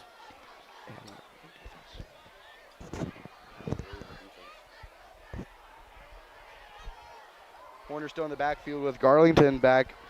He's going to throw it down the middle of the field to be caught for a first down for the Independence Eagles. To be taken down right up past the first yard mark. That's going to be number 1 again, Jordan Gray. Yeah, and he normally plays the slot in this Independence offense where he's kind of coming in from the inside close to the offensive line, and they really utilize him where he's able to slip and slide almost around this defense where he can kind of find the gaps between these linebackers, which is impressive. But it looks like this play is actually getting sent back on a holding call on Independence, which is their second offensive line call in the last 2 plays. Unfortunate to see after such a great play on second down. It'll be 2nd and 18 now for the Eagles after that holding call. Garlington still in the backfield with Horner still at quarterback. It's really these few mistakes that we've seen out of this game today have really come to light. But it's going to be Horner dropping back to pass. He's going to be taking it to the right, drop off to Garlington. He's going to be breaking up the field and try and regain all those yards for about an 8-yard gain. Possible a 3rd and 10. Yeah, and that was a good screen play there by the defense offense, which is not something we normally see to the running back. They do like to run their wide receiver screens and a lot of bubble screens, but it is nice to see them run a halfback screen. Unfortunately, Garlington actually ran into his offensive line as he was going down the right side there, which caused him to lose a couple yards, but about 3rd and 9 going into this first drive.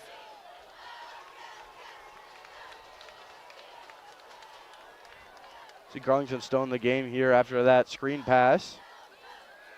Horner's going to be throwing it down the middle. That's going to be caught for a first down by the Eagles. That's going to be number 3 for the Eagles.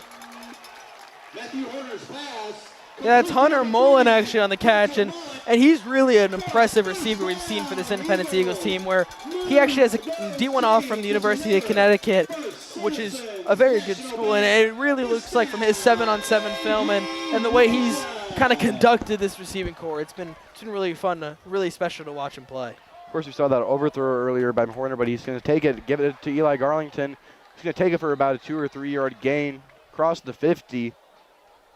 Yeah, and they've been looking at Eli Garlington a lot coming out of this second half, which is not surprising to see in this offense. They do love to switch his running backs around, but it's also interesting to see after he comes off a touchdown last week how he didn't get too many snaps in this first half. And it's going to be fun to see how the second half. We have 9 minutes left in the third quarter. Speaking of Garlington is still in there, so yeah, there seems like they're going to be using a lot in this drive, or keeping him in for a few more plays. as we have a motion across by Hunter Mullen. He's going to be given off to Eli Garlington, who's going to take it for about a few more yards to be near the first down marker, across the 45-yard line. Yeah, it actually looks like they're going to be at a 3rd and 2, sorry. But it's fun to watch this offensive line with Siler Green and Caden Liebler, the two that have kind of been leading this offensive line the last couple of years. I mean, they are just such big guys, and it's special to watch them kind of control this offense because we knew that this game was going to be in the trenches. Garlington just on the backfield. Horner's rolling out to his right. He's throwing it. It's going to be complete for first down to George Mayberry.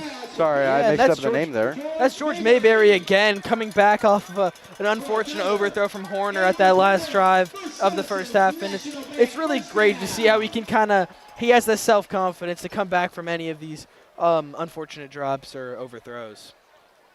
Garlington is taken out of the game and replaced for number 28, Cameron King, who's now in the game. See what the Eagles can get cooking up here on this drive.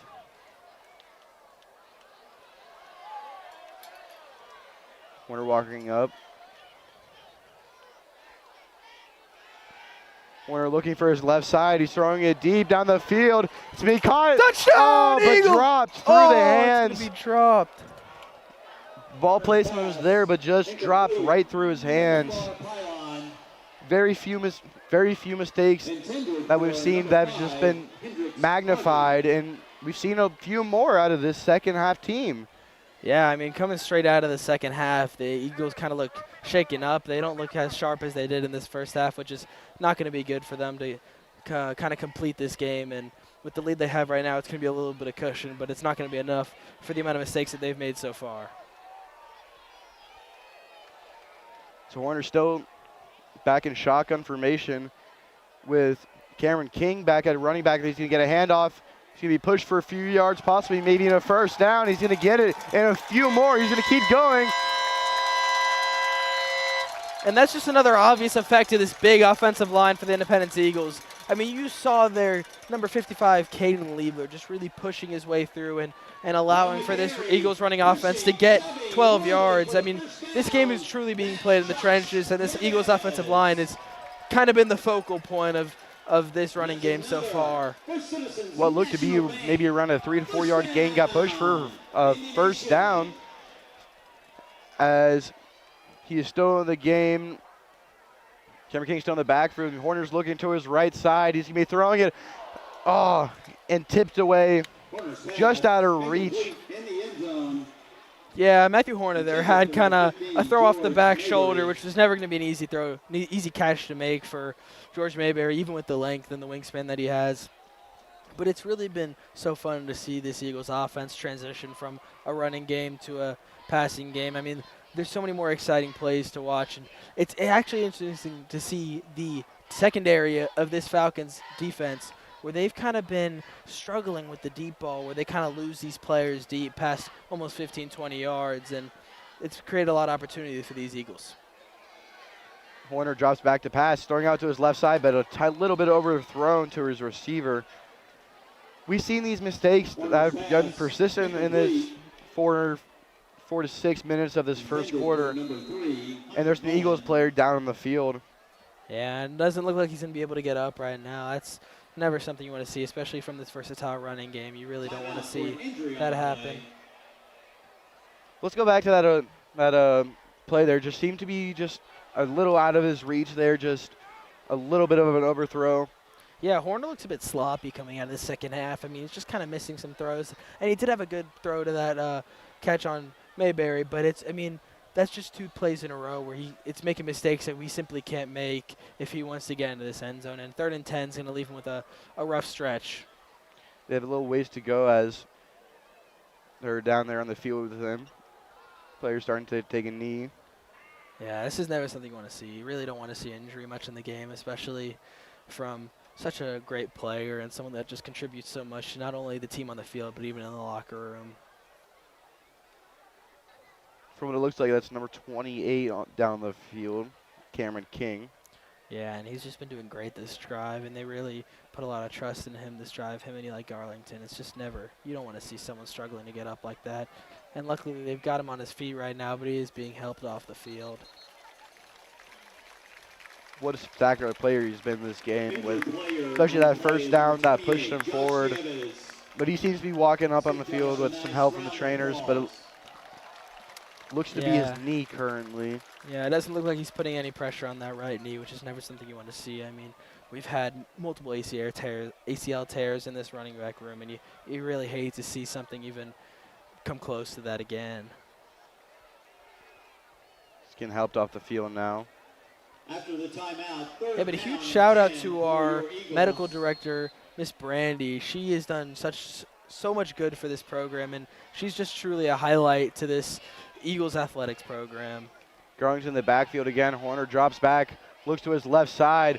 He breaks a tackle. He's going to be brought down for pushed out of bounds for about a 6 to 8 yard gain. Matthew Horner's pass. Yeah, it looks like we're going to come to 4th and 1 now, and we've seen a lot of aggressiveness out of this Independence offense, so I'd be shocked if they don't go for this. And it looks like we have Torrey King, number 2, in the backfield now, coming in for the injured number 28.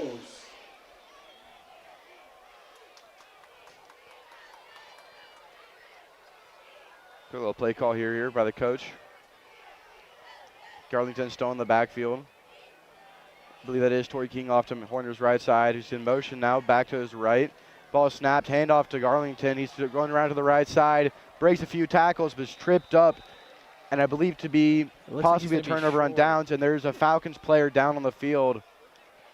Oh, and that's really not something you want to see. I mean, 2 injuries in a row, and it looks like he's going to try to get up, but it doesn't look like he's going to be limping off the field. This is never something you want to see. Luke Stubblefield, who is slow to get up, seems to be walking down now. Yeah, it looks like he's going to stay on the field for right now, or walk. I mean, he's going to jog off lightly, but it's never something you want to see, even with a little bit of limp. Injuries are a part of the game, but they are truly really unfortunate. Turnover and downs for the Eagles. Lincoln County now with the ball, with Maddox Franklin back at their quarterback position. Yeah, and it's going to be interesting to see if they kind of transition more to that pass game, or if they're going to stick with what kind of worked for them in the first half with the outside run game, or if they're going to maybe even try to push it down the throat of the Eagles defense. Number 20, Caden Maxwell back in the game. It's going to be another run play, it looks like, but it's going to be stopped early by the Eagles. On the carry, looks to be around the line of scrimmage. Maxwell. Yeah, and it does look like they're going to kind of stick to that outside run game, and it's really so fun to watch this team. I mean, last year with the region MVP and Brett Dobbs going for 21 rushing touchdowns, which I believe was record-setting for their region. It's really interesting to watch. Looks like Caden Maxwell is still going to be staying on the field. Caden Maxwell is still going to be on the field. Same with Maddox Franklin. I wonder if he went to the locker room as Maddox Franklin shut down early for a loss of yards on that play. Yeah, and this read option has been really focal for this Falcons team today. They're trying to keep the defense on their toes with all this running. I mean, they know they need to keep the defense kind of guessing so that they can't guess this outside or this inside run. And Maddox Franklin hasn't had too much success besides about his 8-yard carry earlier in the game. I wonder if Indy went to the locker room and came back out with some newfound wisdom on the outside run plays, as we haven't seen much go for them yet. Yeah, I mean, we're only 2 plays into the second half, but it does look like they are kind of cracking down on this outside run, and that's good. I mean, it's good to see adjustments coming out of the locker room for the Independence Eagles. Caden Maxwell still in the play. Maddox Franklin drops back to pass, and it's just through the hands of the Independence quarterback, brought down by Trayshawn Jean with the catch for a first down. That's their first completed catch, I believe, of the night. Yeah, I mean, he has been their target for Maddox Franklin all night, but it hasn't really clicked so far this game. So if they're going to be able to make plays like that, I mean, it's really going to push this offense forward, and unfortunately, straight through the hands of the cornerback. Just an unfortunate play there for the Eagles. Just looked like it was going to be picked off, but straight through the hands, which converted for a first down by Trayshawn Jean. Maddox Franklin still in the game, and Not sure in his back when that's Caden Maxwell's going to take it again, but he's going to be shut down early once again by a horde of Eagles. Just swamped right over there, all over the ball.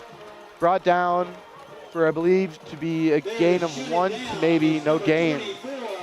Yeah, the edge of this Eagles defensive line has really stepped it up since the beginning of the second half. You can see the outside linebackers and the edge rushers just with more intensity coming off that side, and it's never a good sight to see. We do see Cameron Young being taken off in a stretcher. We really do hope he's okay, and hopefully there's nothing serious to that injury. Carson Carter back in the game for the Falcons here on his left side of Maxwell Franklin. Franklin to snap the ball, low snap. He's going to be rolling out to his right, chased down by the Independence defense. Thrown out. He's going to be picked off by the Independence Eagles again. That's a second interception of the night for the Independence Eagles. There is a flag on the play. It does look like it is holding on the Falcons offense, and this should be Independence ball. We are waiting for a call from the ref.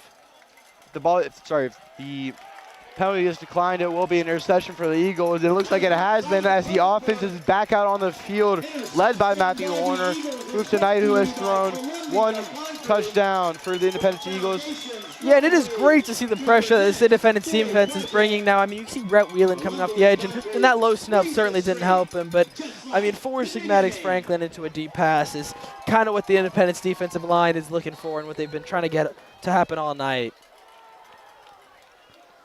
We do see George Garlington still in the Mayberry. backfield for the Independence Eagles.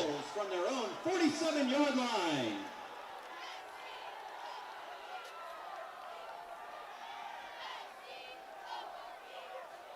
Being thrown by Matthew Horner, brought down, caught by number 1. That is Jordan Gray once again. Yeah, and I want to give a shout out to the incredible camera crew we have here tonight. We have Hayden Thompson, Chase Biggs, Elias Beltray, Liam McCall, and Benjamin Miller, and our fantastic producer, Michaela Thompson. They've done so much to get this broadcast live, and we are truly grateful for the help that they have given us tonight. Sorry, just a quick correction, Benjamin Mills.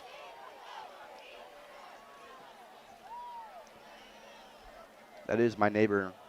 So pretty cool to see him up here with me. Up here with me tonight on the camera crew.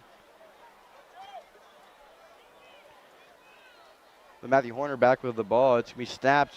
Eli Garlington still in the game. It's going to be thrown across the middle, and he's going to be brought down right away. Flag out on the play. Possible. Yeah, it looks like that's going to be pass interference. I mean, he was hit clearly before the ball was even close to catchable, so that should be a free first down for your Independence Eagles. Cameron King has his pad off.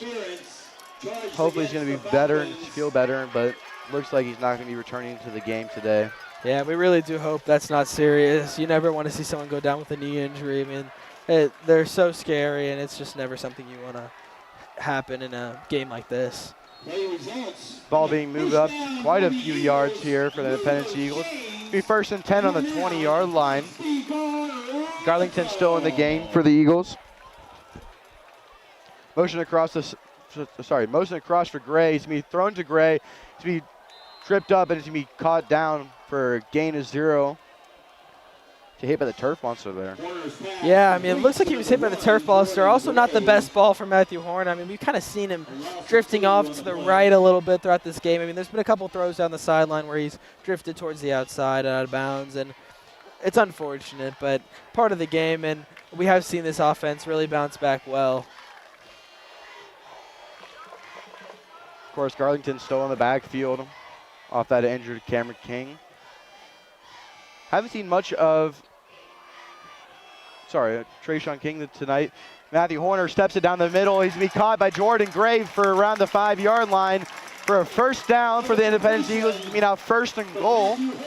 Yeah, and that's something Jordan Gray does so well, where he finds the gap in that linebacker and in the middle of that defense, and he hits those curls right. I mean, that is just impressive to see, and it's great to see Matthew Horner finding him right there. But Jordan Gray really finds the gaps so well as a slot wide receiver for this team. He's been a key player in this second half offense for the Independence Eagles, with I believe most of their catches going to him. But down the 6-yard line, 48 seconds left in the second quarter. Garlington takes the ball, and he's stuffed up at the line of scrimmage. but he's taken across for about a 1 to 2 yard gain on the play. Yeah, we have 38 seconds left in this third quarter, so we don't know if this Independence team's going to run another play here, but it's great to see this run game coming alive. I mean, we haven't seen any Torrey King, we haven't seen any Josh Neves in the second half. We've seen Cameron King and we've seen Eli Garlington, and that's kind of the younger core of this running back line, so it's going to be interesting to see, and hopefully Cameron King can make a return this year. But right now, Eli Garlington is having an incredible night, and he's really pushing his way through this defense.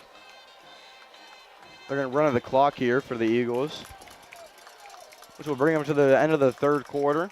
Still up 14-10. This is now the beginning of the fourth quarter. Yeah, this Independence offense has looked a little shaky so far in the second half, where we've seen a couple missed throws by Matthew Horner, a trip up by Eli Garlington, and I mean, even throw that, they're in the red zone, and they have a second and goal on the 4-yard line right now. So it's really going to be interesting to see how they continue to push this offense and hopefully kind of get rid of some of those mistakes coming out of halftime. But it has been great to see the adjustments made by this defense, kind of shutting down this outside run and taking their possession time. Second interception of the night. I'm not for sure who went to, but that defensive turnaround that you mentioned has been great for the Eagles so far, even though they haven't had many plays on defense, especially within the run game. But what we've seen so far is that they've shut that down, stopped any real advancement by the Falcons to run the ball, with their only gain, I believe, on the last few plays were a few yards on the runs, and the throw to Trayshawn Jean.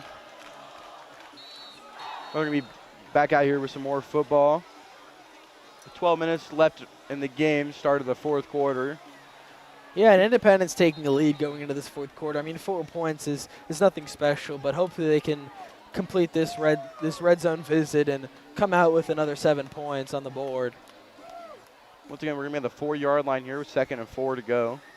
Yeah, and it's been impressive to see this Eagles defense work so far. I mean, with the strong running game of the Falcons, which kind of highlights the weak points of this Independence defense, it is interesting to see how they've only held them to 10 points through 3 quarters. And, I mean, it looks so far like they're going to be able to keep holding them. So we'll see how the Falcons offense adjusts to that.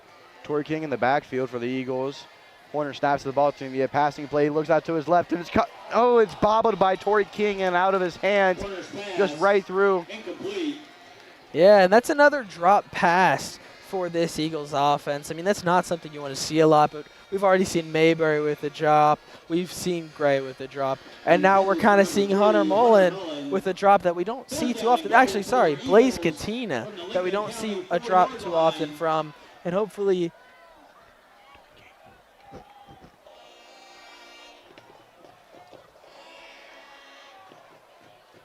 back on the offense, Garlington is backfield once again.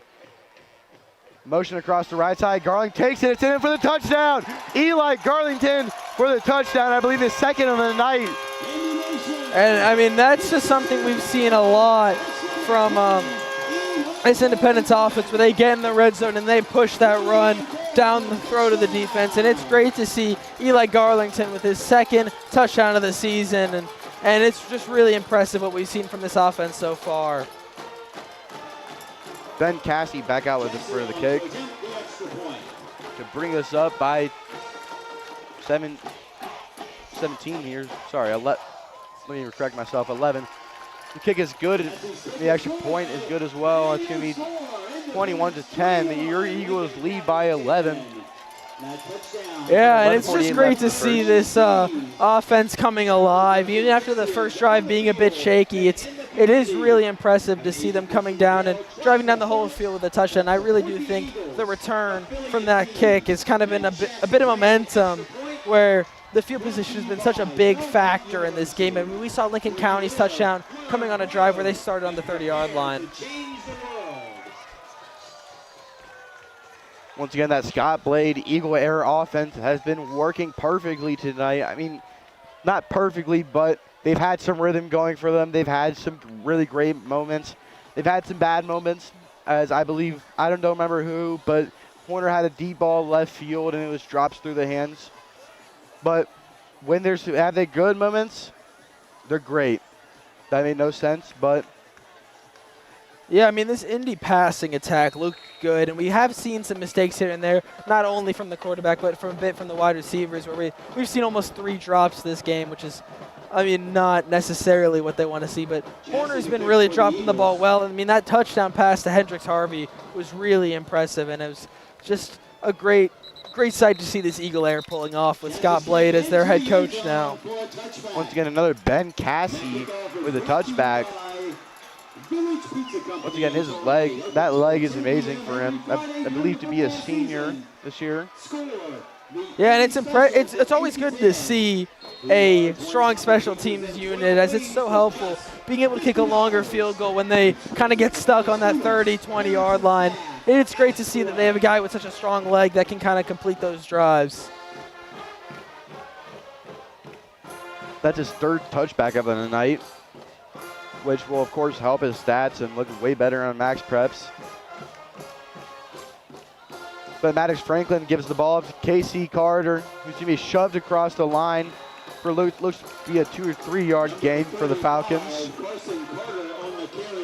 Yeah, and seeing Carson Carter out of the running back position is truly something special. I mean, he wasn't getting majority snaps last year because of Brett Dobbs and the historical season that he had, but seeing Carson Carter kind of come alive this year has really been something truly special to see. I mean, his touchdown in the first quarter was just incredible, a 30-yard touchdown coming off the left side on an outside run. It's great to see. Chips in the right. It's going to be a throw to Trayshawn Jean, who's going to be brought down by a horde of Eagles just before the first down line. Yeah, and Trayshawn Jean was the leading receiving yards per game last year with 35.8, and it's just kind of great to see Maddox Franklin having such chemistry with the target. It kind of allows him to feel that out, and running a screenplay is something that has been working for both teams tonight, especially those bubble screens and wide receiver screens, which brings us now to 3rd and 1. Carson Carter back in the backfield once again. He's going to be a run play. Looks to be a first down for the Falcons, but possibly shut down on the first shot. Possibly shut down for a 1 yard gain. Yeah, it will be a first down for the Falcons, though.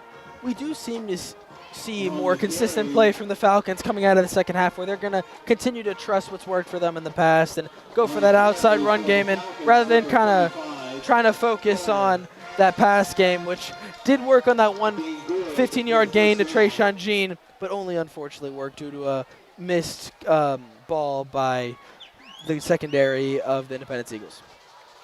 Maddox Franklin takes the ball. He's going to throw it out to his right side by Trayshawn Jean. He's going to be brought down, or try to be brought down.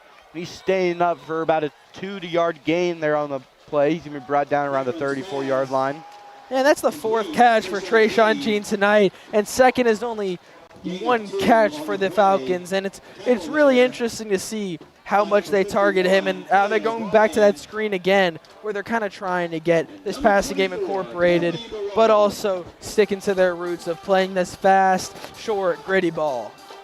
I believe that is Trayshawn Jean has been their only target tonight, or their only pass catcher tonight. Maddox Franklin with a snap back to Carson Carter with the play. About a few yards gain, maybe 1 to 2. Yeah, and this Independence defense has really stepped it up in the second half, coming off the edge with Blaze Gatina and Rhett Whelan and Jefferson Whitted. It's been really fun to see them coming off the edge and kind of attacking these tackles. I mean, the right tackles and left tackles are having so much pressure put on them.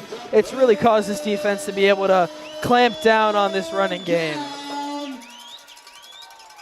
Yeah, they've looked rejuvenated out here. They look way more energized than before. They're able to get that get the run stop there. I wonder if the band is playing a portion of the game as well for the Eagles. As pressure right away is to Maddox Franklin. He gets breakaway to his left side. He's gripped down, but he's brought down by the Independence Eagles. Yeah, it's going to be a loss of yards for this Falcons offense, and you could see that edge pressure again coming off the left side, causing Maddox Franklin to roll out left. And it's really just interesting to see how he works under pressure, because we've seen some great throws and we've seen some unfortunate plays and they're now going to be punting the ball back to this Independence offense. For a little score update, or sorry, time update, 7:48 left in the fourth quarter of the game, 21-0 for the Eagles. It's punted. It's going to be bouncing a little bit. It seems to be going to be down around the 30-yard line, about the 27 to be exact. Yeah, and it's tough to see this Falcons team really hasn't come out of second half with a lot of adjustments. I mean, they've still been pushing this outside run game with a little bit of mix, throws and screens, but we've really seen not much of an adjustment, especially on the defensive side, where kind of everything is working for these Eagles right now, and they're kind of causing themselves to have more struggles than this defense is.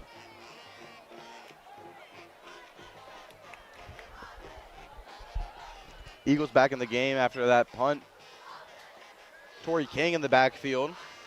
To his left, sorry, to his right is Matthew Horner. He's going to be looking, pumping, throwing to his right, just right over Hennon Harvey, I believe. Yeah, and Hendrix Harvey's really a lethal athlete on these screens. That's actually how he got his touchdown last week. We went for almost 60 yards. And he's got 3 touchdowns this year. It's really tough to see Matthew Horner with another overthrow this game. I wonder if he could contribute a bit of the overthrows to Matthew Horner's height. Once again, standing 6'6" as a junior.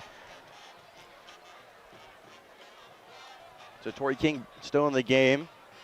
Matthew Horner snaps, looks to his left, just out of his reach again. Hendrix Harvey, the intended target there. Yeah, and it's tough to see him drifting right with this ball again. I mean, that's numerous plays where he's drifted right side, and when he goes down the sideline on that right side of the field, they're going to go out of bounds almost every time. And Hendrix Harvey really has the ability to make a play, so these balls are very out of reach for him. We 3rd and long for the Eagles here. It's 3rd and 10.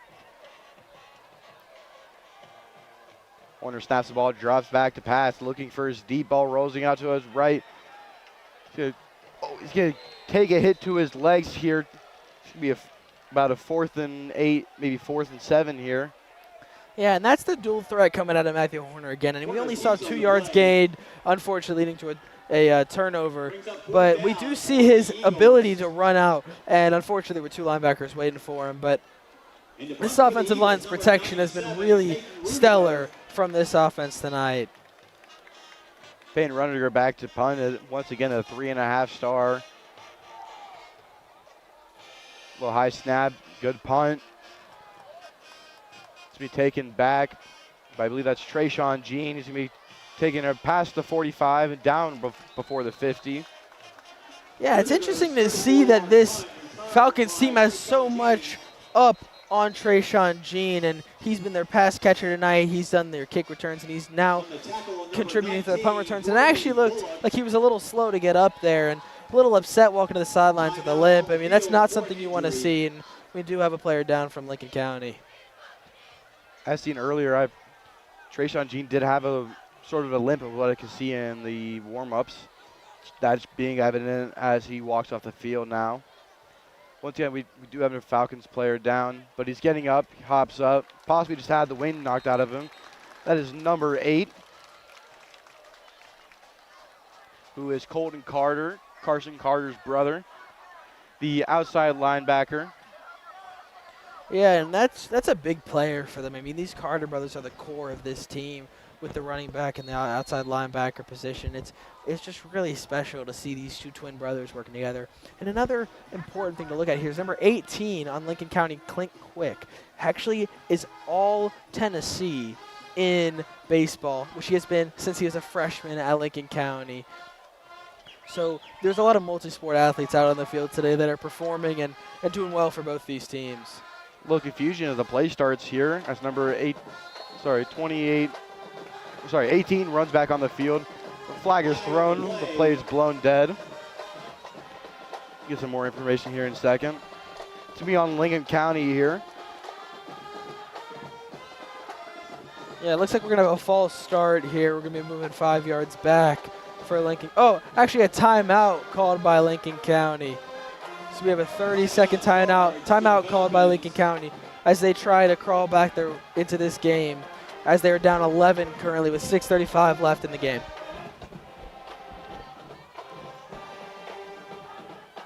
this Eagles defense has really stepped up their game since the beginning of the second quarter. Coming out, they just looked ready to stop that run. They've been really good on defense too, especially with that interception early in the third quarter. They've been able to really stuff up that line and stop that run. Yeah, and the vibes of this locker room have just increased so much since Coach Blade has taken the team over. I mean, talking to some of the players, you can really feel the chemistry between them. I mean, they all trust each other in their respective positions, and it's really great to see this outside linebacker core and edge rusher core work together to stop this run. Maddox taking it in the backfield, is rolling out to his right. It's going to be a short throw to number 9, kind of bobbled. He's going to hit to the ground by number 0 on the Independence Eagles. Yeah, and that's Jay Cowan, and that's one of the players that necessarily doesn't play too much for this Eagles team, but when he is and he's making an impact, I mean, he's not only a great physical player, but he is a very smart and high IQ football player out there, not only in the football field, but also in academics. I mean, it is great to see a lot of these Independence players not only focusing on football, but being so good in their academic fields. Carson Carter in the backfield. Maddox Franklin's going to be rolling out to his right once again, being tripped up, hit as he throws. Oh, and number 9 is going to be hit as he catches midair. That's Luke Stubblefield. He's going to be pummeled as he gets hands on that ball. And that's a big hit from this defense. You can see the physicality coming out tonight. I mean, a lot of these players on the Independence defense have looked so scruffy and so ready to be physical and play this game as hard as they can tonight. And it's just great to see from both these teams as the trenches and this offense and the defensive line has been so aggressive. Carson Carter once again in the backfield.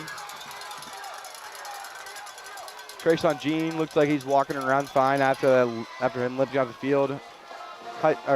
Snap to Maddox Franklin. He's going to be taken down, but he gets out of it. He's going to be throwing it deep to Trayshawn Jean. He's going to be into the end zone for a touchdown. Liberty County. They're going to be in for the touchdown.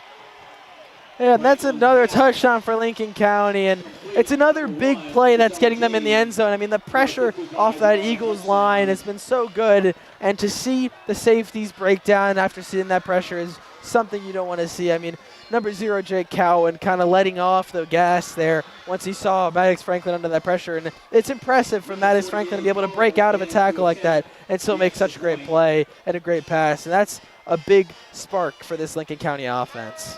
Oh, do I see a player on Liberty County's side kind of laying down? Sorry, Lincoln County. Extra point is good. Your score. Independence. Updated score is now 21-17. Still down by 4, Lincoln County. Yeah, this is a problem we saw from the Eagles in the last game where they take this bigger lead, they take this 2-score lead, and they kind of let off the brakes a little, let off the gas a little bit. We saw this when the rain came in last week against Rockville, and they kind of let off the gas, and they did end up winning that game by 2 touchdowns, and we hope to see that again from the Eagles again. We want to see this mentality and this physicality come out in this drive. 5:38 left in the fourth quarter. But that breakout tackle by Maddox Franklin, who was able to spin out of that tackle, kind of reminded me of Eli Manning in the Super Bowl, where he was able to get past those blockers and really get that downfield. But that was a great play on Lincoln County's side. Once again, those safeties just backing off after they saw the pressure, which led Trayshawn Jean to be wide open between 3 defenders in for the touchdown. Yeah, we see Braxton Alexander back there by himself, which is different to what they have been doing so far in this game, and it's going to be interesting to see how this works, if it works in Independence's favor. We see all the blockers very short on the field.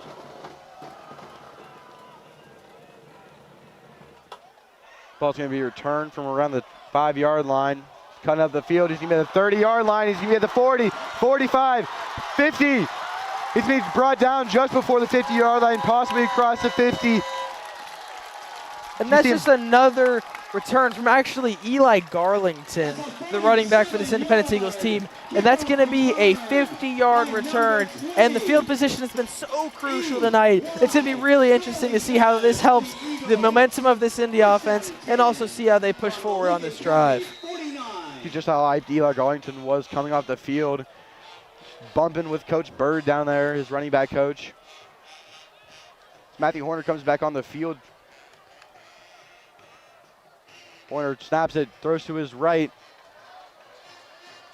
Stiff arms, cross the line for about a 6-yard gain. Yeah, it's been interesting to see tonight for, even on this team, for the Independence team. I mean, a lot of these starters are not players that started last year, as there was a very senior-heavy team last year. I mean, their leading receiver was Cole Romine with only 20 yards per game. So it's really been interesting to see the way they have used these new additions in Hendrix Harvey with 3 touchdowns already, and Hunter Mullen, who's been having a great game, and even George Mayberry, despite his tough struggles and drops, has had so many great plays this game. That's Josh Neves on the catch there. Torrey King in the backfield.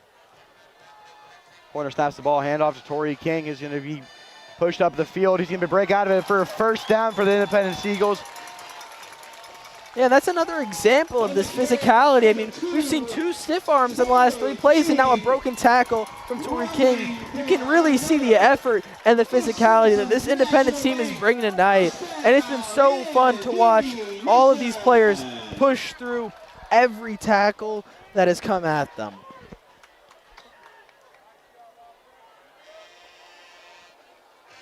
Garlington back in for the Eagles in the backfield.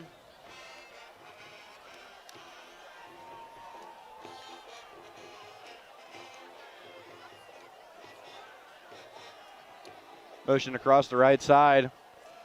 Hand off to Garlington up the middle of the field. He's going to be breaking a tackle, dragging a defender across the 35-yard line down around the 32 for about a gain of 5 yards.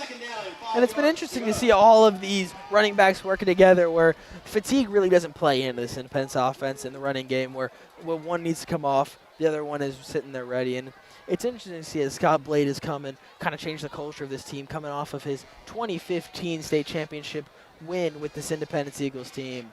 And it's been great to see him kind of change the culture and the vibe of this team as a whole. Hunter Mullen in motion. Back to the right side. Back hand off to Garlington. Garlington to go around the left side. He's going to be brought down pretty early there. Maybe a gain of 1 or 2 yards. And a good sight to see is Cameron Young still currently with the medical trainers, not being carted off yet. That is a good sign to see, hoping that it is not a serious injury for him, as he has had a great year so far and has many more big things in front of him.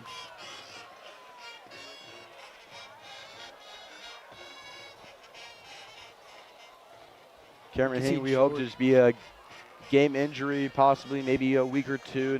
Not that serious. Hopefully we see him later in the year. Garlington still in. Hunter Mullen once again. Horner dropping back to pass, looks down to his left field, sends it deep. It's to be overthrown once again. That time back to George Mayberry. It's to be just slightly overthrown there. Yeah, that's another unfortunate play for George Mayberry, where he's kind of been caught in these situations where he's been open, he's beat his guy, and he's getting overthrown. And he did have that drop earlier in the game, which kind of set his head a little bit and kind of turned him for a little bit of a struggle. But he came back, and he's been pushing so well with this offense. It's tough to see Matthew Horner, unfortunately, making another overthrow. The 2:23 left here in the fourth quarter. Your Independence Eagles up 21-17. Hunter Mullen once again across the field in motion, drops back to pass, left side, be broken up by the defense. Number 7 for the Falcons there. It's a turnover on downs. The Falcons are going to retake the field here on the 32-yard line, deep in their own territory.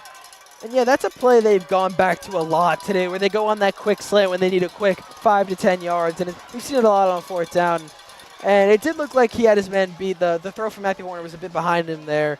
That's just tough to see for this Independence offense. I mean, they were moving so well on that drive, and unfortunately just came up stuck and didn't want to kick that field goal, didn't want to take that risk. Maddox Franklin rolling out to his right, throws it to number 16. He's going to be brought down around a 5-yard game. That's Deason Ogle. Yeah, and Ogle's been their second most targeted player tonight, where he has 2 targets so far. And we've seen so much on Trayshawn Jean, and that's kind of causing this defense to put a very strong focus on him and kind of let go of Clint Quick and Ogle and guys like that that are kind of finding the gaps and being a little sneaky with their routes. Carson Carter back in the field again. Another throw out to Trayshawn Jean. He's going to be breaking a tackle, breaking in another, and finally brought down after the 3rd tackle for a gain of about 1 or 2. Yeah, we've seen this a lot where he actually has lost yards on a pass, but we've also seen a lot of these Independence Eagles players being shrugged off by Trayshawn Jean, where he's just throwing these guys off the side, and even seeing him coming limping off of the kickoff. It's really unfortunate to see this Independence Eagles team kind of taking 3 to 4 guys almost per play to get a guy down.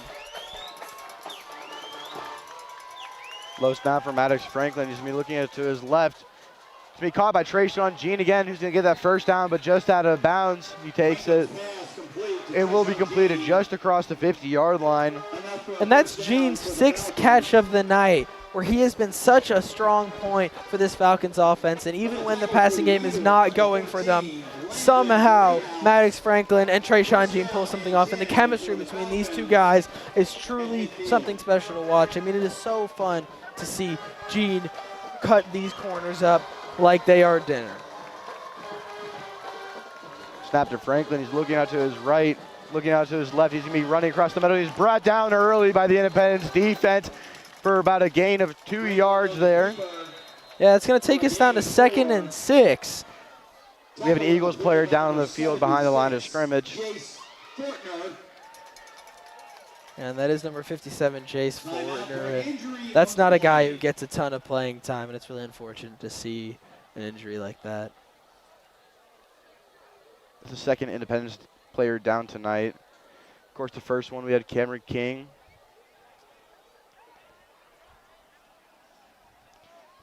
And then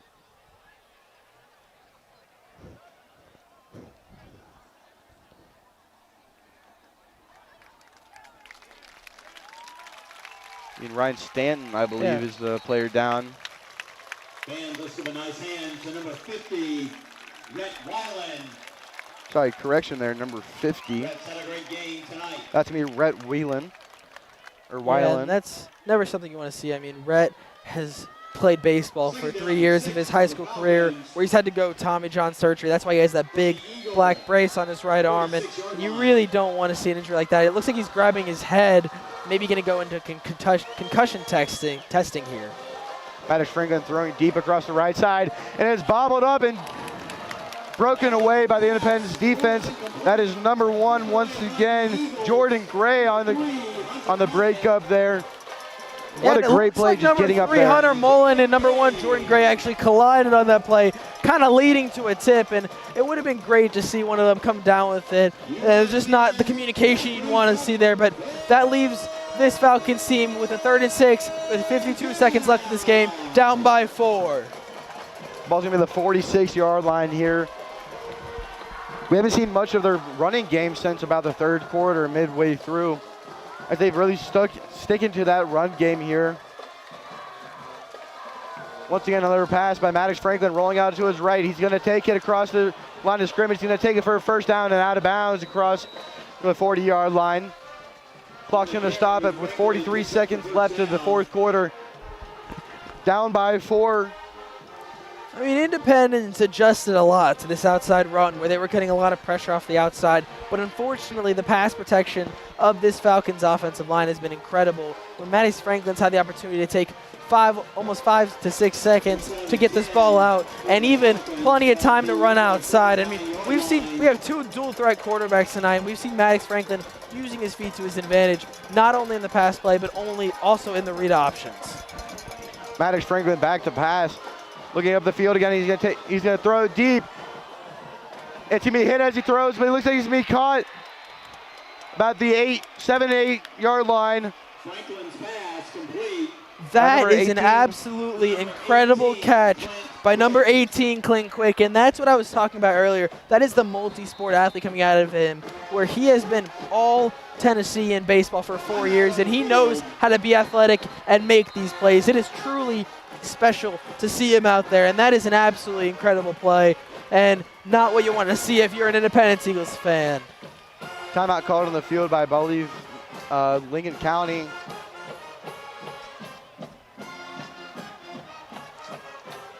Oh,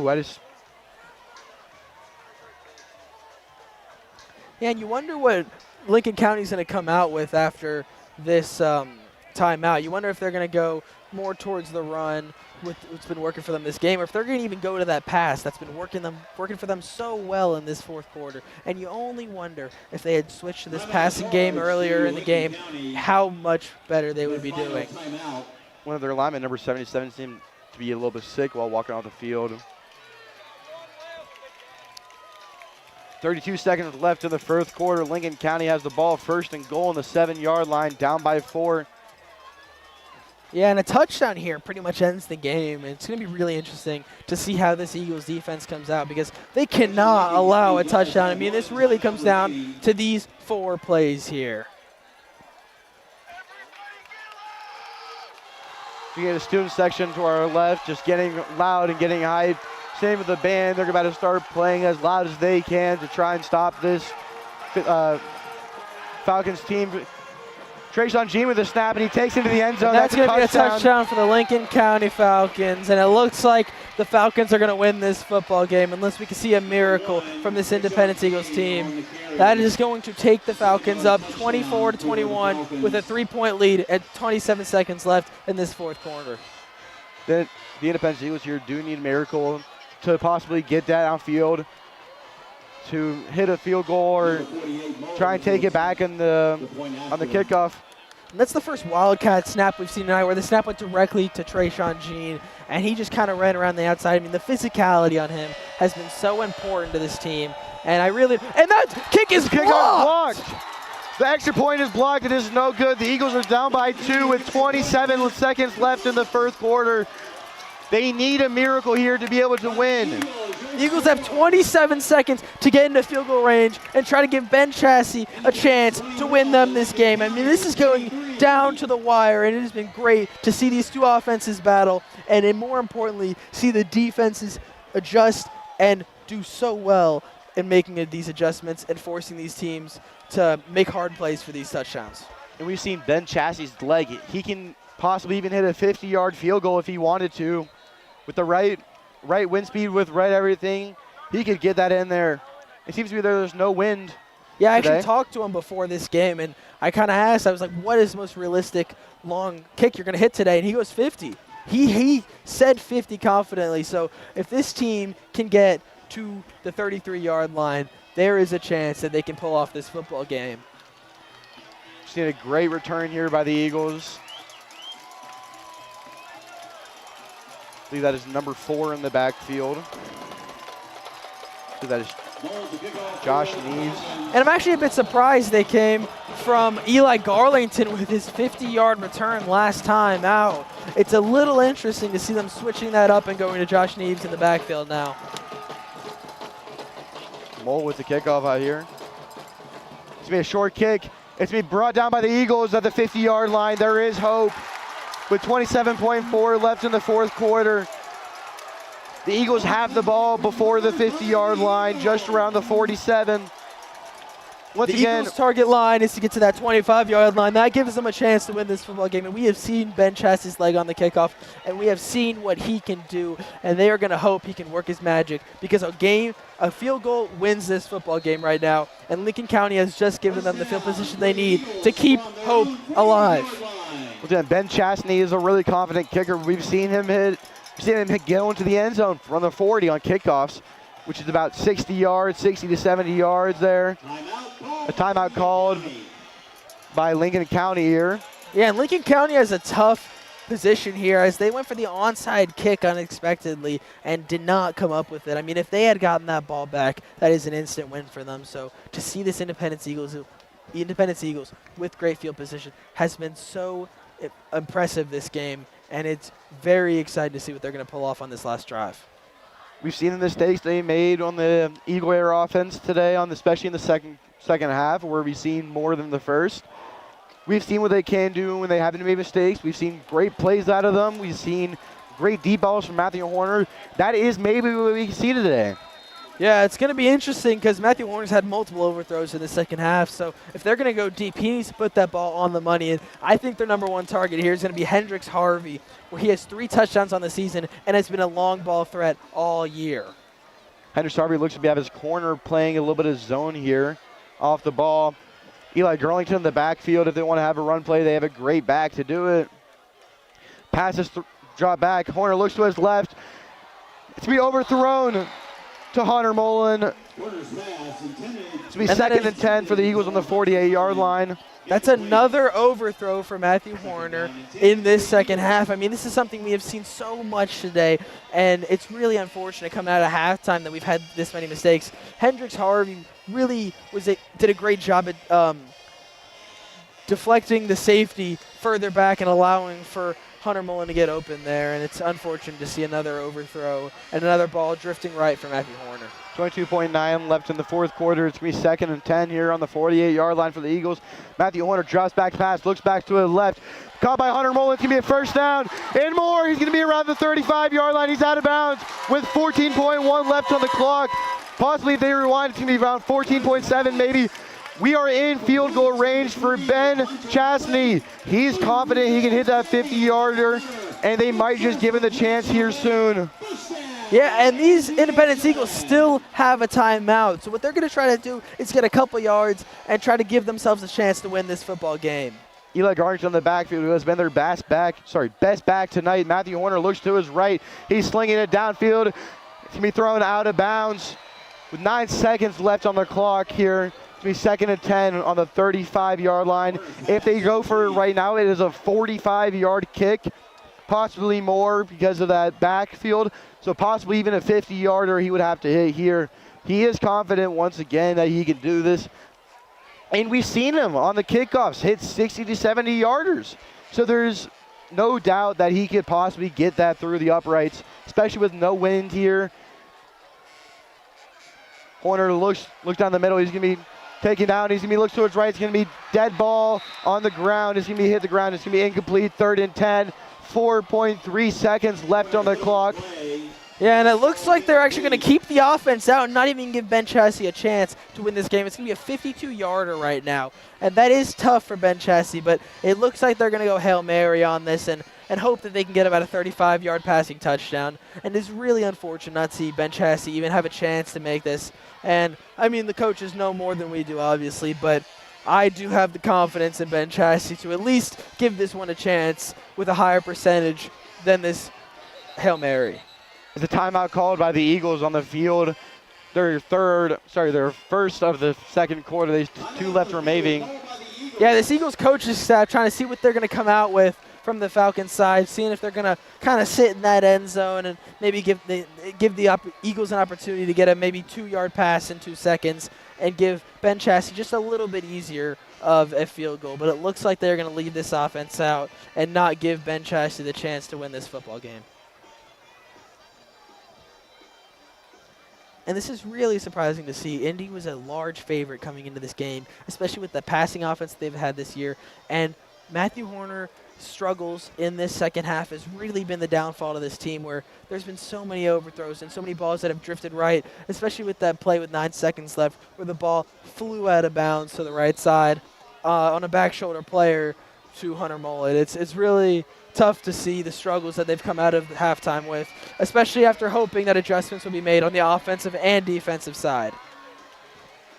Horner back out on the field. There's no back. They have 5 receivers out wide. They look like they're going to go for the Hail Mary here. Final play of the game. Clock ticking down. 3, 2, 1. He stripped out of bounds with 1.2 seconds left on the clock, and it's going to be 4th down. They have to go for the kick here. Yeah, and they it have looks to like put Ben Chassie. It looks like Ben Chassie's going to come out and try to take this kick, and this is exactly what we thought they were doing. They were just trying to get a couple more yards to give Chassie a chance, and it looks like we're going to be at a 48-yard kick for Ben Chassie. Actually, sorry, only a 45-yard kick. He only has a 5-yard back from this line of scrimmage, and this is going to be a really interesting kick. I mean, he seemed confident in the 50, but we really haven't seen him be tested like he is right now. Goes for the kick. The ball is snapped. Ball is down. Good ball is And blocked. Ball is blocked. Lincoln County is going to win the football game by 2 points. Yeah, and it looks like they have a player down who's And actually screaming in pain with on his right knee. That is something you don't want to see, especially at the end of the game. Yeah, the Lincoln County Falcons are going to take this game 23-21 on a blocked kick, and it looks like Indy was taking a risk, keeping that ball so close to the line of scrimmage, and it looks like that risk did not pay off. That ball was blocked, and you never want to see someone down like this. This is unfortunate. Heartbreaking loss for the Eagles tonight.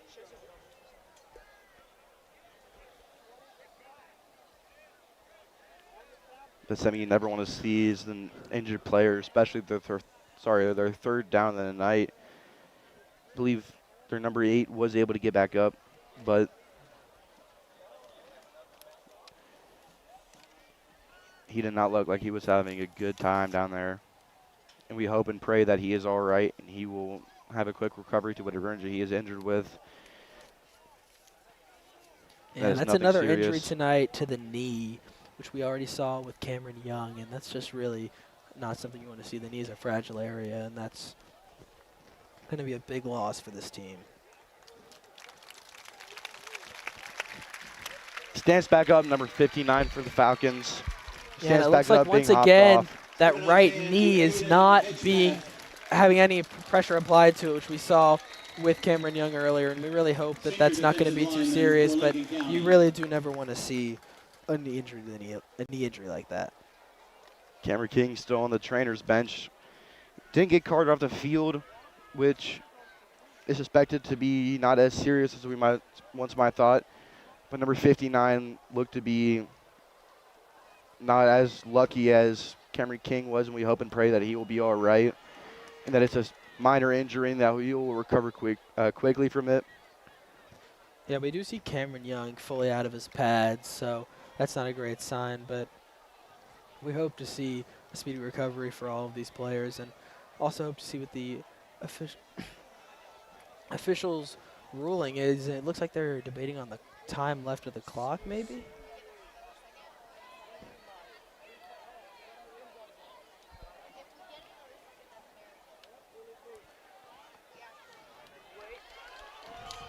The ball looks like it might be replaced back on the field, possibly with one more play left in the game. It's being moved forward more. Possibly there was flag a flag on the play. I think the Eagles might have that is a penalty, and Ben Chassie. Ben Chassie's going to have another chance to win this football game. Ben Chassie will have one more chance. They're being moved up 5 yards. This has been down to a 45-yard kick with a longer room for the blockers. This is going to give our offensive line a bit longer to push these blockers off and allow for Ben Chassie to get this kick up and hopefully get that thing through the uprights. If Ben Chastity gets this kick through a 45-yard field goal, as we mentioned, he will be the talk of Independence for the next week to come until next game. He will be getting high fives, hugs, everything from everyone in school. Yeah, and after talking to him earlier, he seems so confident coming into this game, and it's really exciting to see if that confidence is going to come out here. I mean, this is not a short kick, and there's a lot of pressure on this. He knows everyone in the stadium's watching, and he knows that there's a lot that comes down to this kick.